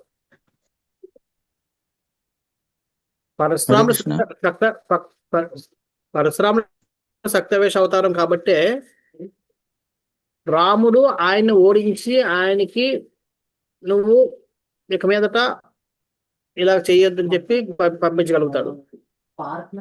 అవును. అలా ఎందుకు చేయగలిగాడు? ఒక అవతారం అయితే ఇంకొక అవతారాన్ని అలా చేయలేదు. అర్థమవుతుంది కదా? ఆయన జీవుడు కాబట్టి ఒక అవతారం ఇంకొక అవతారాన్ని ఓడించి నువ్వు ఎక్కువగా చెయ్యొద్దు, కాపు దాంట్లోకి అది చెప్పి ఆయన యొక్క లిమిటేషన్స్ దానికి గుర్తు చేసి బయట పంపించగలిగాడు. అది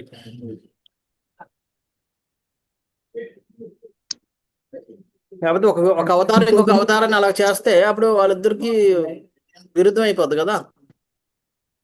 అంటే అవతారాలు కూడా తప్పు చేసే అవకాశం ఉందని. ఇంకొకటి ఉంది ప్రభుజీ, ఇదే అవతారాలతో కనెక్షన్ అయ్యి ఉండి, ఇప్పుడు నరసింహ అవతారం వచ్చిన తర్వాత ఆయన ఉగ్ర రూపం దాల్చి తర్వాత శివుడేమని అవతారాల్లో పెడుతున్నారు పరశురామ అవతారం అని.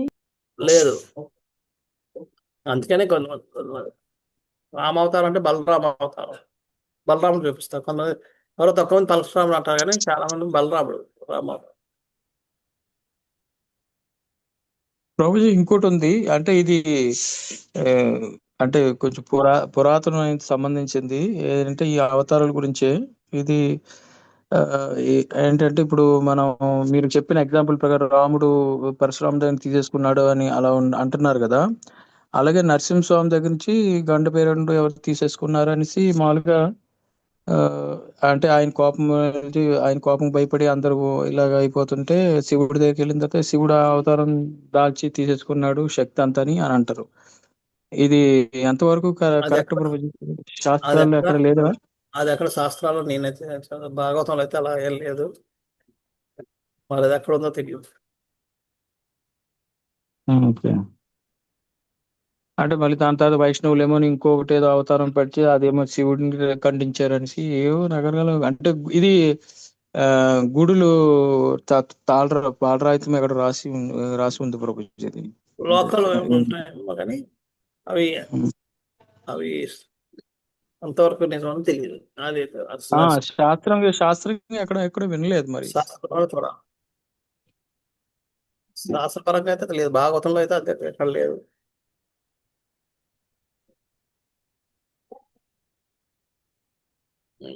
Okay Prabhuji, thank you. ఇంకెవరిని అడగచ్చు ప్రభుజీ? హరే కృష్ణ. మోహిని రూప్ మాతాజీ. హరే కృష్ణ ప్రభుజీ.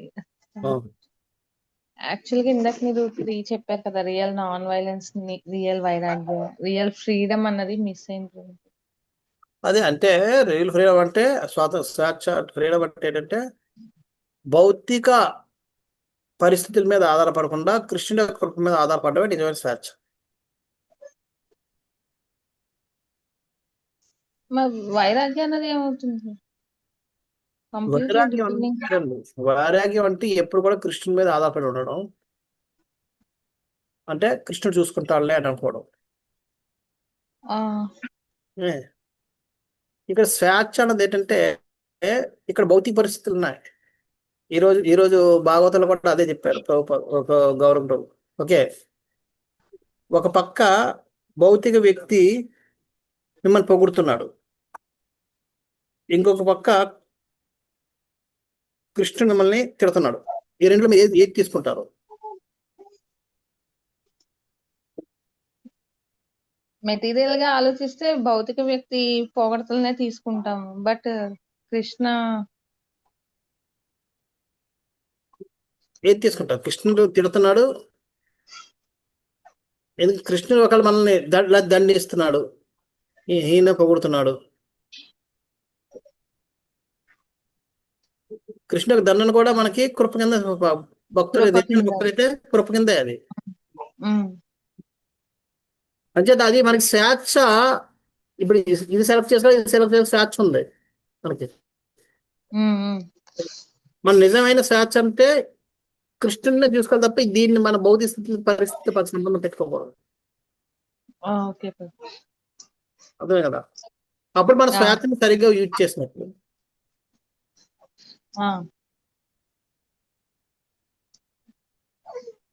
అలా మనం భగవంతుడి యొక్క కృపనే మనం సెలెక్ట్ చేసుకుంటూ ఉండడం, అది నిజమైన స్వతంత్రత, నిజమైన స్వేచ్ఛ.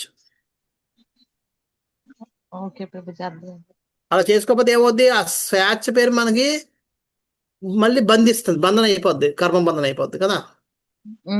కర్మబంధన అయిపోతే స్వేచ్ఛ ఎక్కడ అయింది మనది? అర్థమవుతుంది కదా? స్వేచ్ఛ లేదు, మళ్ళీ కర్మబంధన వచ్చేసింది, బంధం వచ్చేసింది మళ్ళీ. అది నిజమైన స్వేచ్ఛ అంటే ఎప్పుడు కూడా కృష్ణుని యొక్క కృపనే మనం సెలెక్ట్ చేసుకుంటున్నాం. Okay, thank you.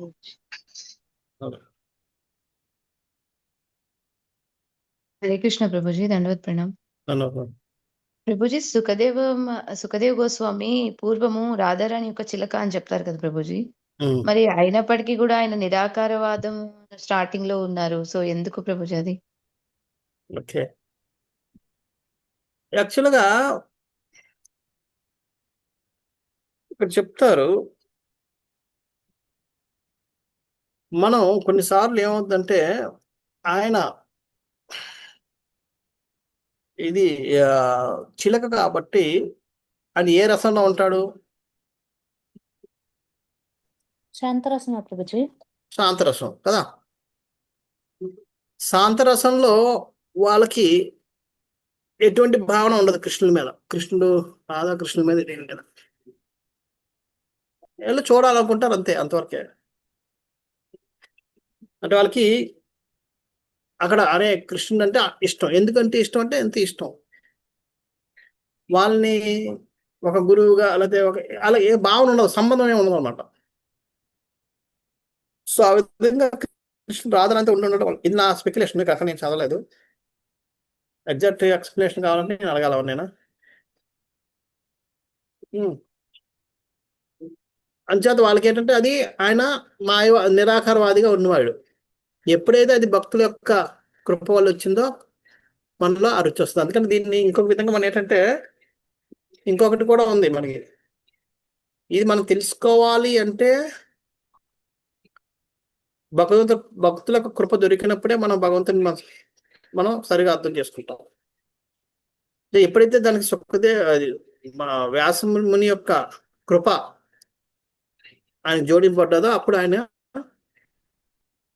దాన్ని అర్థం చేసుకోండి. ఎందుకు చాలాసార్లు ఏంటంటే ఇప్పుడు చూడండి, చిన్నప్పుడు మనకి తల్లిదండ్రులు ఇలా చేయొద్దు, అలా చేయొద్దు, తప్పు, ఇలా చేస్తే తప్పు, అలా తప్పు చేస్తే చెప్తారు, మనకేం అర్థం అవ్వదు. మనం ఏంటి చక్కగా మనం ఓకే మా నాన్న చెప్పారు కాబట్టి అనుకుంటాం. పెద్ద అయ్యాక ఎవరో ఒకరు చెప్తారు, ఓ ఇప్పుడు అర్థమవుతుంది మా నాన్న ఎందుకు అలా అనేవాడు. మా అమ్మ అప్పుడేంటి మనం ఫుల్ మన కన్విక్షన్ ఇంకా పెరుగుతుంది. సో అదేవిధంగా సుఖదేవ్ గోస్వామి చిలక రూపంలో ఉన్నప్పుడు శాంతరసంలో ఉన్నారు కాబట్టి అది ఎటువంటి రసం లేదు, రసభావన లేదు. ఎప్పుడైతే దానికి వ్యాస అంచేత ఆయన నిరాకారవాదుల్లోగా, అందుకనే చెప్తారు ఎవరికైతే నిరాకారవాదులందరూ కూడా నెక్స్ట్ జన్మలో ఎలాగవుతారు, జంతు జన్మ ఎత్తుతారట. అంటే ఒకరు జంతువులు కానీ ముక్తి పొందితే నిరాకారవాదులు అవుతారు. అలాగే ఇప్పుడు ఈ జంతువులు, ఈ పక్షి నిరాకారవాది అయింది. దానికి ఎప్పుడైతే ఎవరు వ్యాస యొక్క కృప దొరకడం వల్ల ఆయన ఆ రసభావన అనేది బయటకు వచ్చింది. ఓకే ప్రభుజీ, హరే కృష్ణ. ఇది కాకుండా శాంతరసం ఒకటే కాకుండా ఇంకేమైనా కారణం ఉందేమో కనుక్కొని చెప్తాం. ఓకే ప్రభుజీ. నిన్న కూడా ఒక ప్రశ్న అడిగాను కదా, అది కూడా చెప్పదు, అడుగుదాం మర్చిపోయింది. హరే కృష్ణ ప్రభుజీ, దండవత్ ప్రణామం. ధన్యవాదాలు.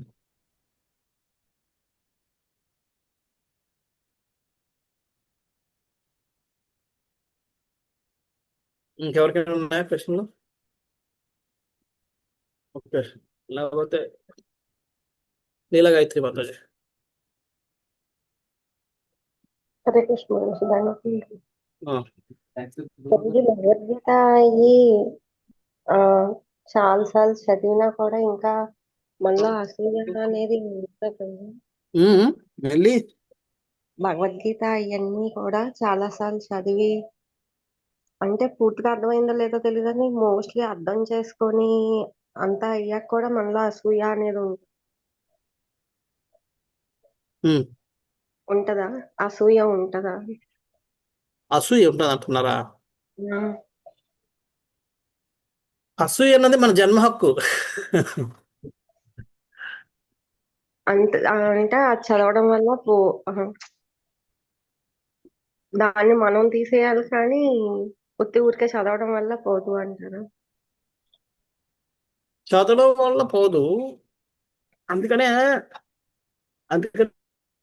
చదవడం అన్నది మా అందుకని ప్రభుపాద అంటారు, don't read my books, study my books అంటారు. చదవడం అంటే ఏంటి? చిలక వల్ల పైన పైన ధృతరాష్ట్ర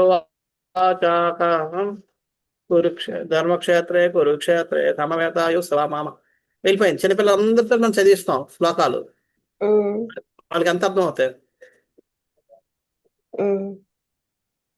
వాళ్ళకి ఎంత అర్థం అవుతుంది? అంతే. సచేత చదవడం అంటే అది అభ్యాసం చేయడం అంటే దాన్ని అర్థం చేసుకోవాలి. ఓ ఇదా, ఇలాగైతే ఇలాగ వద్దా, అబ్బా అయితే ఇలా చెయ్యాలైతే మనం నాలో ఇది ఉంది అని అప్పుడు ఎప్పుడైతే మనం అలా స్టడీ చేస్తామో అప్పుడు మనలో ఆ కన్విక్షన్ పెరిగి మనం అప్పుడు ఆ విధంగా వ్యవహరించడానికి, ఆ విధంగా చేయడానికి మనం ప్రయత్నం జరుగుతాం. అప్పుడు మనం మనలో ఉన్న ఇవన్నీ పోతూ ఉంటాం ఆ ప్రయత్నం చేస్తున్నాం. అది ఊళ్ళనే ఏదో చిన్న పలుకుల్లాగా చదువుకుంటూ వెళ్ళిపోతే చిన్నపిల్లలందరూ చెప్తారు శ్లోకాలు ఎన్ని నేర్చుకుంటారు, 30, 40, 80, 60, 70, 90 వచ్చేసావు, 7 శ్లోకాలు వచ్చేసావు, కానీ ఒకటి కూడా వాళ్ళకి అర్థం అవ్వలేదు. ఎందుకని వాళ్ళు అర్థం చేసుకోలేదు దాన్ని. ఇప్పుడు మన ప్రభుపాద పుస్తకానికి బయట మిగతా పుస్తకాలకి కొంచెం అర్థాలు అయితే తేడాగా ఉంటున్నాయి కదా ప్రభుజీ. మరి అదంతా లేటుగా అర్థం చేసుకున్నట్టే లెక్క ఇద్దా? ఎవరు ఏది రాసిన వాళ్ళు కానీ ఎవరైనా ఇప్పుడు మనం పుస్తకం తీసుకోండి, ప్రభుపాద రాశారు, బాగా రాశారు, భాష్యంతో సహా అర్థమైద్ది, చదివితే దాని లోతేంటో అర్థమైద్ది అంటే మా దగ్గర ఆల్రెడీ ఉంది అంటారు. కానీ అది చదువుతుంటే కొంచెం మీనింగ్ కొంచెం తేడాగా అనిపిస్తుంది. ఇప్పుడు అట్లా రాసిన వాళ్ళు లోతుగా అర్థం చేసుకొని రాశారు. అది నాకు డౌట్ వస్తుంది. గబుకుని చెప్పాలి అంటే ఎట్లా చెప్తారు? అందుకనే ప్రభుపాద చెప్తారు, భాగవతం మీద వ్యాఖ్యానాలు రాసిన వాళ్ళు అందరూ చాలా మంది ఉన్నారు, కానీ వాళ్ళు ఎవరు కూడా కృష్ణ భక్తులు కాదు. కృష్ణ భక్తులు కాకుండా కృష్ణుని యొక్క వ్యాఖ్యానాలను రాసినప్పుడు ఏమవుతుందంటే అది సరైన అవగాహన ఇవ్వదు, అది సరైనది రాయలేరు. చూడండి, ఒక వ్యక్తి కోసం ఎప్పుడు తెలుస్తుంది ఎవరికైనా?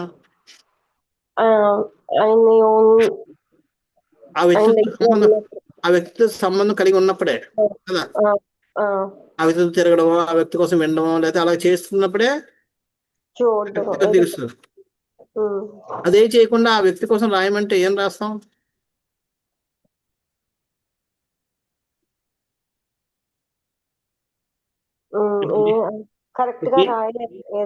మీరే మిమ్మల్ని చూడండి, చిరంజీవి కోసం రాయమని వ్యాసం, మీరేం రాయగలరు? మీరు సినిమాలు చూసి దాంట్లో ఏమి చేశారు, మంచి యాక్టరు, సినిమాలు ఇలా యాక్ట్ చేశారు, ఆ సినిమాలు అలా చేశారు, అది చాలా నచ్చింది, ఇవే చెప్పగలరు. కానీ ఆయన వ్యక్తిగతం కోసం ఏం చెప్పలేరు. ఎందుకంటే మీరు ఎప్పుడు ఆయనతో వ్యక్తిగతంగా తిరగలేదు, వ్యక్తిగతంగా చూడలేదు, వ్యక్తిగతంగా ఆయనతో పాటు ఉండలేదు కదా. అంచేత ఎప్పుడైతే అలా లేనప్పుడు ఆయన కోసం మనం ఏం రాయలేం. అలాగే భక్తులు అన్నవాడు ఏంటంటే ఆయనకి సర్వం ఇంకా కృష్ణుడే కాబట్టి ఆడికి కృష్ణుడి కోసం సంపూర్ణంగా తెలుసు. అటువంటిప్పుడు ఒకసారి చూడండి, మీ ప్రభుజీ ఎవరితోటినా ఇలా అన్నారు అనుకో, ఎప్పుడు లేదు మీరు అంటే అలాగంటారు మా ప్రభుజీ అన్నారంటే ఏదో కారణం ఉంటుంది, లేకుండా ఉంటుంది. వెంటనే మీరు అంటారు, వెంటనే మీరు అవును అలాగన్నారా, అవునని తెలుసుకుంటారని అనరు. ఎందుకంటే మీకు తెలుసు కాబట్టి. మీ ప్రభుత్వాల వ్యవహారం ఒక నిజంగా అలాగనే వ్యక్తి అయితే అన్నీ అంటారు, ఆయన కొద్దిగా నోటు తెలుసు అంటే ప్రభుత్వం నోటు తెలుసు కాదు, అంటే వ్యక్తిని బట్టి మనం అయి ఉండొచ్చు, అవ్వదు, మనం అర్థం చేసుకుంటాం. ఎందుకంటే ఆ వ్యక్తి కోసం మనం సంపూర్ణ తెలుసు కాబట్టి. తెలియనప్పుడు ఏమో మనం చెప్పలేము అలాగా. అదే విధంగా భగవంతుడి కోసం తెలియకుండా భగవంతుడు చెప్పిన దాని మీద వ్యాఖ్యానించడం అనేది అప్పుడు ఏమవుద్ది, తప్పుడు అవగాహనలోకి వెళ్ళిపోద్ది. ఎవరైనా సరే ఒక వ్యక్తి కోసం బాగా తెలుసు, వ్యక్తి మంచి వ్యక్తిని, ఎవరైనా ఈ వ్యక్తి ఇలా చేసి అలా లేదు అలా చేయరండి నాకు తెలిసిందా అటువంటి ఆయన మనం నమ్మలేము, ఫస్ట్ ఇమీడియట్ గా నమ్మలేము మనం. ఎందుకంటే ఆ వ్యక్తి కోసం మనకు తెలుసు కాబట్టి. తెలియకపోతే అవునా అయ్యి ఉండొచ్చు మనకు తెలియదులేండి, మనం వెంటనే నమ్మేస్తాం. ఎందుకంటే ఆ వ్యక్తి కోసం మనకి ఏం తెలియదు కాబట్టి ఎవరు చెప్తే నమ్మేస్తుంటాం. అదేవిధంగా భగవంతుడు ఈ పదాన్ని వాడాడు, ఎందుకు వాడాడు, ఈ పదం చెప్పాడు ఎందుకు చెప్పాడు అనేది భక్తులకు తెలుస్తుంది. భక్తులు కాని వాళ్ళకి తెలియదు, అంటే వాళ్ళు తప్పుడు అవగాహన చేసుకునే అవకాశం ఉంది.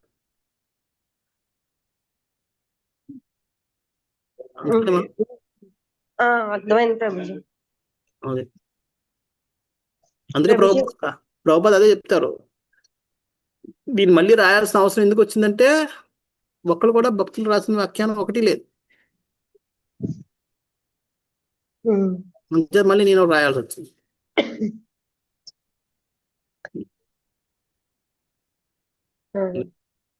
ప్రభుజీ అదొకటి, కుమార సంప్రదాయం రుద్ర సంప్రదాయం కూడా కృష్ణుడి గురించే వాళ్ళు డైరెక్ట్ గా అన్నారు కదా ఇందాక మీరు, వాళ్ళు రాధాకృష్ణుల్నే పూజిస్తారు ప్రభుజీ, లేదంటే ఇంకా రాధాకృష్ణుల్నే పూజిస్తారా? లేదు,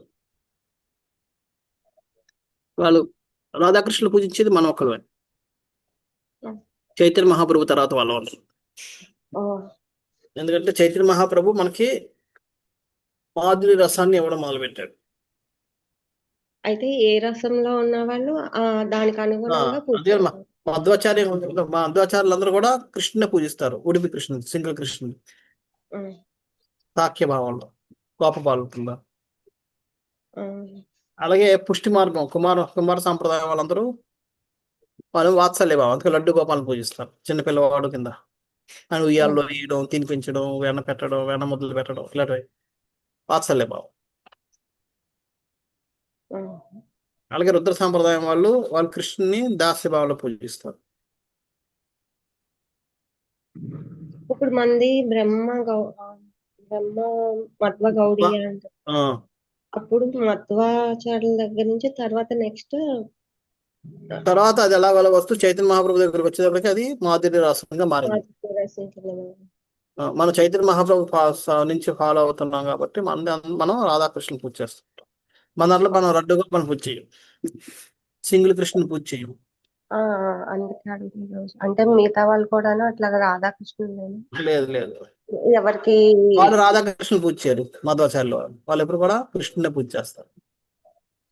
okay, thank you Prabhuji. Hare Krishna. Hare Krishna. Prabhuji, I last question. Yesterday you told that one has to manage time. Time is Krishna's energy only, right? You told if you don't utilize time properly, then it is our own fault. But time is also Krishna's energy. So unless Krishna reveals himself at a particular time, you can't get Krishna consciousness, right? ఈ కృష్ణ నువ్వే చెప్తున్నావు Krishna time కూడా కృష్ణకి energy అని. కృష్ణాలకి ఎనర్జీని మనం waste చేస్తే మనం ఏం చేసినట్లు? కృష్ణుని మనం అవమానపరిచినట్లే కదా. But that consciousness also you should have, right? That's what అదే చెప్తుంది. అందుకని అది మనం టైం పాస్ అనేది ఉండకూడదు మన లైఫ్ లో.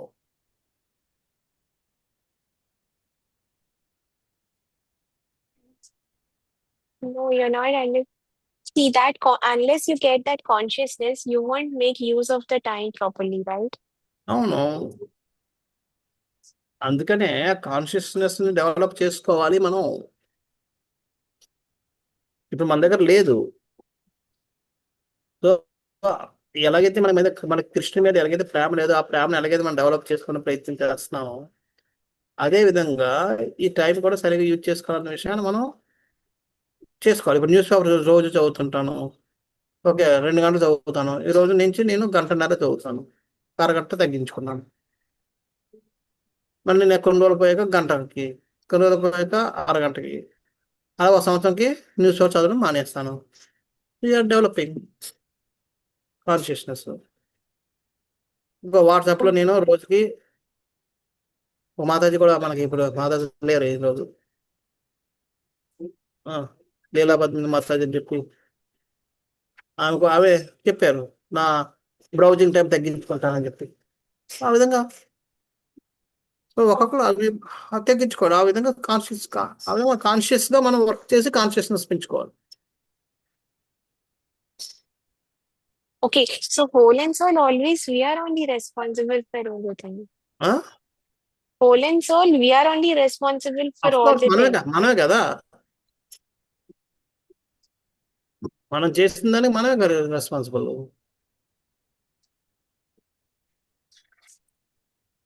Krishna never interfere. Then why you're asking to practice bhakti then? Why? To go back to Godhead. If you don't want to suffer here, then you have to practice bhakti. If you want to suffer, then you continue. You don't need to practice bhakti. Then suffer more. Fine. You told something that Lord Shiva accepts Ganga Devi on his head. Why? I didn't understand. ఎందుకంటే ఈ nose ఆయన తెలుసు గంగా జలం యొక్క పవిత్రత. So పవిత్రమైన దాన్ని మనం ఎక్కడ వేసుకుంటాం? Head. అందుకే ఆయన హెడ్ పెట్టుకున్నాడు. దట్ ఈస్ ప్యూరెస్ట్ వాటర్ కాబట్టి you want to keep it on his head. So one has to accept pure devotees in life if you want to purify. We can relate that way. Yes, but one has to accept అని కాదు, one has to serve. Okay. వాళ్ళకి సేవ చేయాలి. మనం purify చేసుకోవాలంటే, మనం శుద్ధిలో అవ్వాలంటే శుద్ధ భక్తులు మనం సేవించాలి, శుద్ధ భక్తులు సేవ చేయాలి. Okay.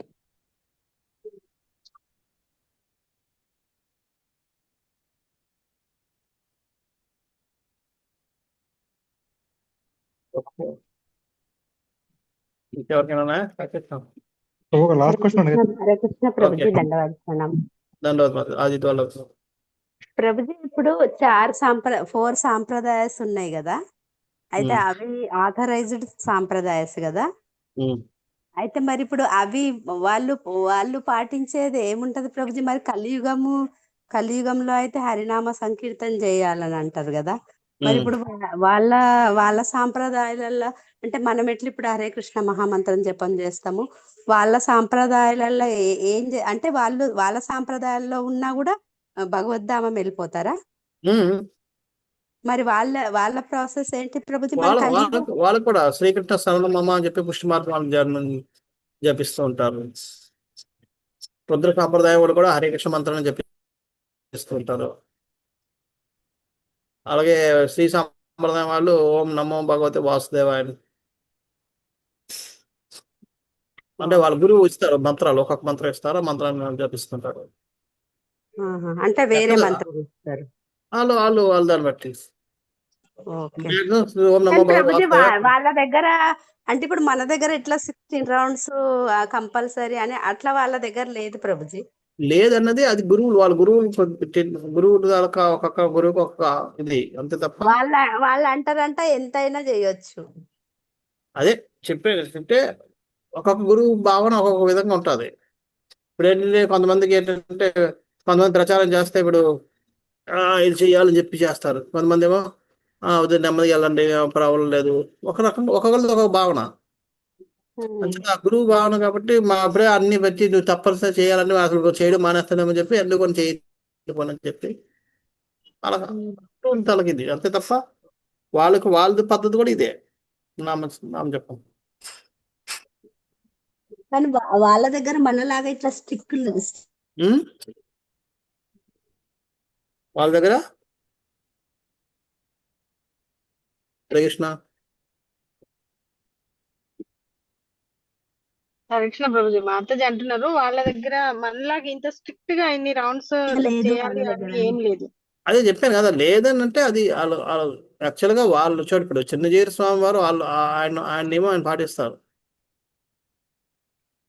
ఆయన తన శిష్యులు చెప్పకపోవచ్చు, కానీ ఆయన మాత్రం ఫిక్స్డ్ రౌండ్స్ చేస్తుంటారా? డిసైపుల్స్ పాటించారు ప్రభుజీ, ఆయన పాటిస్తారు ప్రభుజీ, కానీ వాళ్ళ డిసైపుల్స్ పాటించారు కదా. మరి అదే ఆయన కొద్దిగా లిబరల్, ఎందులో ఏది చేయని దానికంటే ఇంకా ఎంతో కొంత చేస్తే బెటర్ కదా. ఇప్పుడు నేను ఆ నియమం పెడితే రావడం వీళ్ళందరూ ఇక్కడి నుంచి వెళ్ళిపోతారు, దాని బదులు ఎంతో కొంత చేస్తారు కదా భక్తి అన్నట్టుగా ఆయన ఆ భావన ఉన్నట్టుంటారు. ఆయన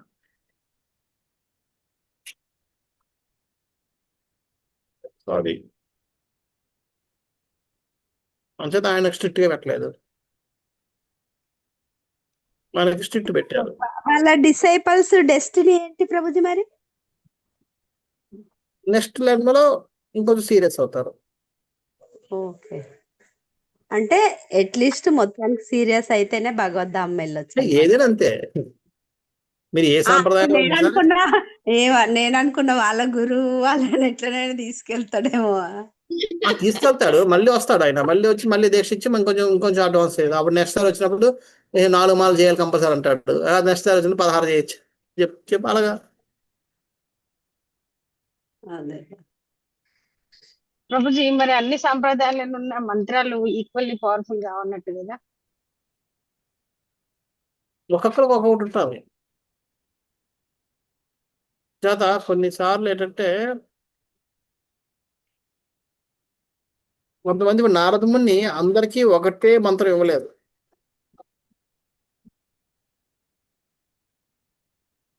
ఒకరికి ఒక మంత్రం ఇచ్చాడు. ఎందుకు ప్రభుజీ అట్లా? వాళ్ళ యొక్క స్థితిని బట్టి అలాగే అయితే డాక్టర్ మెడిసిన్ అందరికి ఒకటే ఇవ్వడము ఒకటి. ఓకే. అదే విధంగా వాళ్ళ స్థితిని బట్టి. అందుకనే మనకేంటంటే ఇంకా కలియుగంలో మన కలియుగం ఉన్నాం, కలియుగ భద్ర జీవులు అన్న ఒకే దాని మీద క్యాటగిరీ కాబట్టి ఇది బెస్ట్ మంత్రం కాబట్టి అందరికి ఇది ఇచ్చేస్తున్నాం. కాదు అనుకున్నాడు కొంతమంది ఉంటారు. అందుకనే వాళ్ళు ఇచ్చినప్పుడు కూడా ఎన్ని దివసాలు మీరు దీక్ష తీసుకున్న అందరికి ఒకటే మంత్రం ఇవ్వడు ఆయన. అవునా? ఒకళ్ళు ఒక మంత్రం, ఒకటికేమో ఓం నమో భగవతి వాసుదేవ అంటారు, ఇంకోటికేమో హరి గోవింద ఒక్కొక్కరు ఒక్కొక్క మంత్రం రకరకాల మంత్రాలు ఇస్తారు ఆయన. కొంతమందికి రామానుజ వారి మంత్రం జపం చేయమంటారు. ఓకే. అది వాళ్ళ అంటే గురువు దగ్గర. డిసైపుల్స్ బట్టి ఇస్తారు.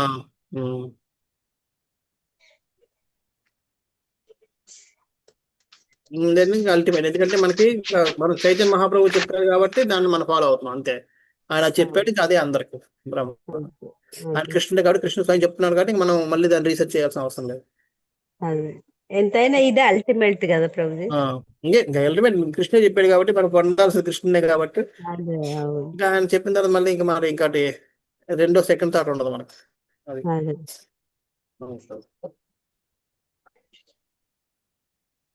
అదే మొన్న ఒక లెక్చర్ లో అదే విన్నా ప్రభుజీ. అంటే ఈ మధ్య కొంచెం బృందావనంలో కూడా వేరే మహారాజులు అవి ఇవి రాధా అని జపం చేయొచ్చు అవి ఇవి అంటుండ్రు.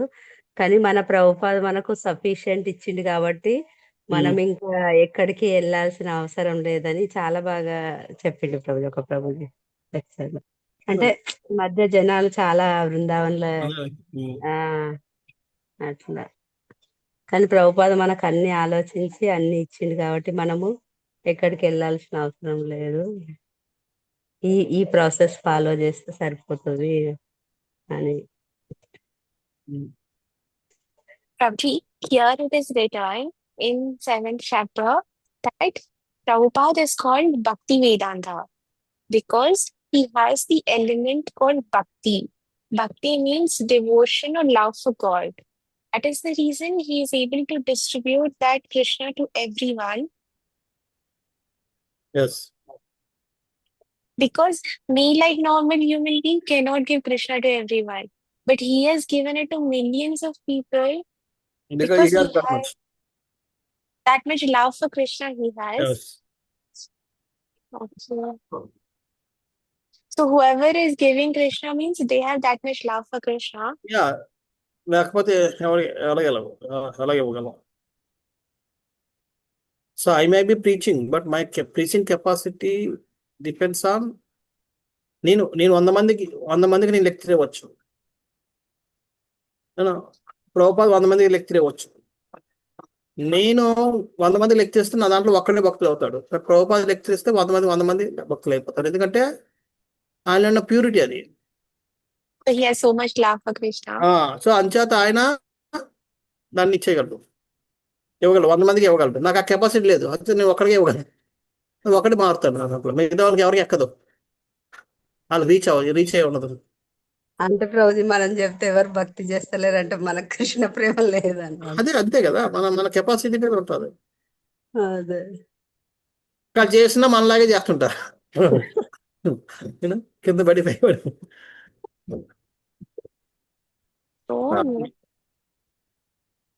So but that doesn't define, right? Okay, their devotion acts are different. Sadhana, quality of Sadhana, quality of Sadhana defines purity. మన సాధన యొక్క నాణ్యతను బట్టి మన యొక్క శుద్ధత అనేది ఆధారపడి ఉంటుంది. ఆ ప్యూరిటీని బట్టి మనం ఒకరిని ఎంతమంది మనం పరివర్తన తెప్పించగలం అన్నది డిపెండ్ అవుతుంది.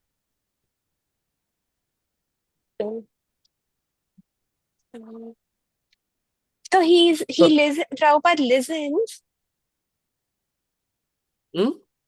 Prabhupada listens to whatever we tell.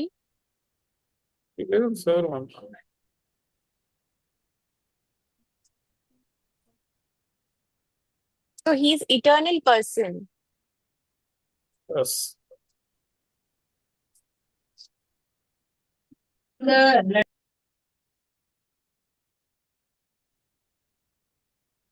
Okay. Hare Krishna Prabhuji. ధను ప్రణామం ప్రభుజీ. చెప్పండి. ప్రభుజీ, ఇది ఒకసారి మీకు అడిగాను, గుర్తుందో లేదో తెలియదు. అదే ఇప్పుడు వేరే వేరే సంప్రదాయాలు వేరే వేరే మంత్రాలు చేస్తారు కదా, అది అది అప్పుడు అన్ని నామాలు ఒకటే అన్ని లెక్క కింద రావాలా, లేకపోతే అంటే కృష్ణుడి నామే హైయెస్ట్ అని అని కంక్లూజన్ రావాలా? అంటే అన్ని నామాలు ఒకటే అయినప్పుడు ఏ నామం జపం చేస్తున్నా ఒకటే కదా మరి? యాక్చువల్గా అన్ని నామాలు ఒకటే అవవు. చూడండి, ఇక్కడ మీరు హరే కృష్ణ మంత్రం జపం చేస్తున్నారు, నేను హరే కృష్ణ జపం చేస్తున్నాను. కానీ మీరు ఒక గమ్యానికి వెళ్తారు, నేను ఒక గమ్యానికి వెళ్తాం. ఇద్దరు కృష్ణలోకంకి వెళ్ళొచ్చు, బృందావనకి వెళ్ళొచ్చు. ఎందుకని? నా భావన వేరు, మీ భావన వేరు. దాసి భావం ఉండొచ్చు, లేకపోతే సాఖ్య భావం ఉండొచ్చు, మాధురి భావం ఉండొచ్చు. ఆ భావాలను బట్టి మనం కృష్ణ దగ్గరికి వెళ్ళినా నేను ఒకలాగా నాదొక పోస్ట్ అవుతుంది, మీదొక పోస్ట్ అవుతున్నారు. నా సర్వీస్ వేరేగా ఉంటుంది, మీ సర్వీస్ వేరేగా ఉంటుంది. సో ఒకే మంత్రాన్ని జపించి భావన మారినప్పుడే, మన పొజిషన్ మారినప్పుడు, మంత్రాలు మారినప్పుడు ఆటోమేటిక్గా అన్ని మారిపోతాయి. Okay okay. కానీ ఫలితం మన మీద ఆధారపడి ఉందా, లేకపోతే మంత్రం మీద ఆధారపడి ఉందా? మంత్రం మీద కూడా ఆధారపడి ఉంటుంది. మంత్రాన్ని బట్టి ఇప్పుడు చూడండి, ఇప్పుడు మంత్రాన్ని బట్టి కూడా రాధరాన్ని నామమే తీసుకోలేనప్పుడు వాళ్ళకి మాధురి భావన అనేది రానే రాదు కదా. సపోజ్ గిరి గోవర్ధన, గిరి గోవర్ధన్ దారి, లేదా అలాంటి నామం చేసి జపం చేశారు అనుకోండి, అలాంటిసేపు గోవర్ధన్ కోసం ఆలోచిస్తారు, సాఖ్య భావం లేకపోతే ఆటలో ఉంటుంది తప్ప మాధురి భావం అనేది రాదు. ఓం నమో భగవతే వాసుదేవాయ అంటే ఆయన పెద్ద ఆయన, నేను చిన్న ఆయన, దాసి భావం వస్తుంది తప్ప వేరే భావం రాదు. అర్థమవుతుంది కదా? అవును, అర్థమైంది. ఆ విధంగా వాళ్ళు మంత్రాన్ని బట్టి కూడా భావాలు మారుతూ ఉంటాయి. ఏది ఉన్నతో చెప్పలేము, అది మన బట్టే ఉంటుందా? అది లేదు, ఉన్నతం అనేది ఇప్పుడు మీకు కలియుగానికి ఇదే హరే కృష్ణ మంత్రం, వేరే మంత్రం లేదు.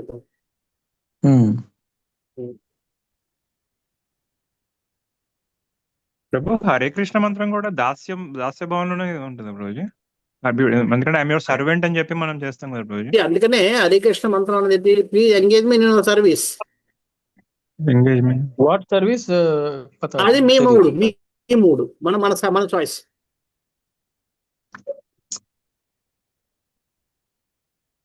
Okay, please engage me in your service. Okay, అది మూడు మన దాంట్లో. అది దాస్య భావంలోనా, సాఖ్య భావంలోనా, వాత్సల్య భావమా, మాధుర్య భావమా, శాంత భావమా, ఏంటనేది మనకి. But ultimate result is I want to engage, I want to serve you. Okay, thank you. Hare Krishna prabhu, thank you very much prabhu. Hare Krishna. Srila ప్రభుపాదకి జై. హరే కృష్ణ ప్రభు, హరే కృష్ణ ప్రభు,